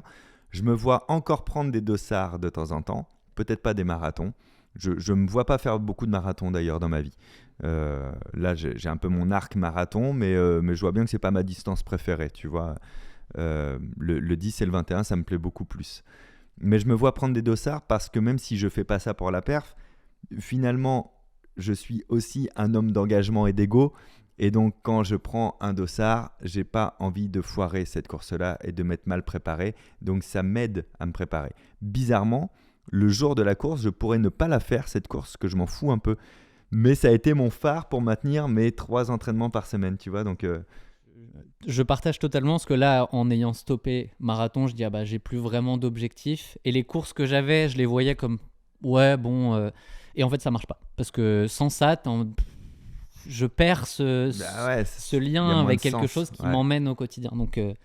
Donc voilà, je pense que je continuerai à courir, que je réduirai mon temps juste par la spécificité de faire ça depuis 10 ans au lieu de le faire depuis 1 an et demi, tu vois, mais sans chercher à pousser loin. Je me dis, attends, si dans 8 ans j'ai 50 ans, tu vois, si à 50 ans je me dis ça va faire 10 ans que je cours, putain, super, quoi, je peux checker le mois du passé et le mois du futur qui me remerciera pour la santé aussi, quoi, tu vois. Clairement. Et puis, tu prendras toujours du plaisir. Et comme on l'a dit, pour prendre du plaisir sur une course ou sur quoi que ce soit, il faut être un minimum préparé, sinon le plaisir, il n'est pas là. Ouais. L'un va avec l'autre. Ouais, c'est ça. Donc, on continue. Merci beaucoup, Fabien. Merci à C'était toi. vraiment, vraiment sympa. Et dites-nous, vous, qui vous aimeriez voir prochainement dans ce podcast, parce que là on est en train de construire la saison 2, c'est nouveau, on va essayer de faire ça beaucoup plus régulièrement et j'ai envie de savoir qui vous voulez avoir dans ce siège prochainement. Merci Fabien. Merci, ciao. Salut.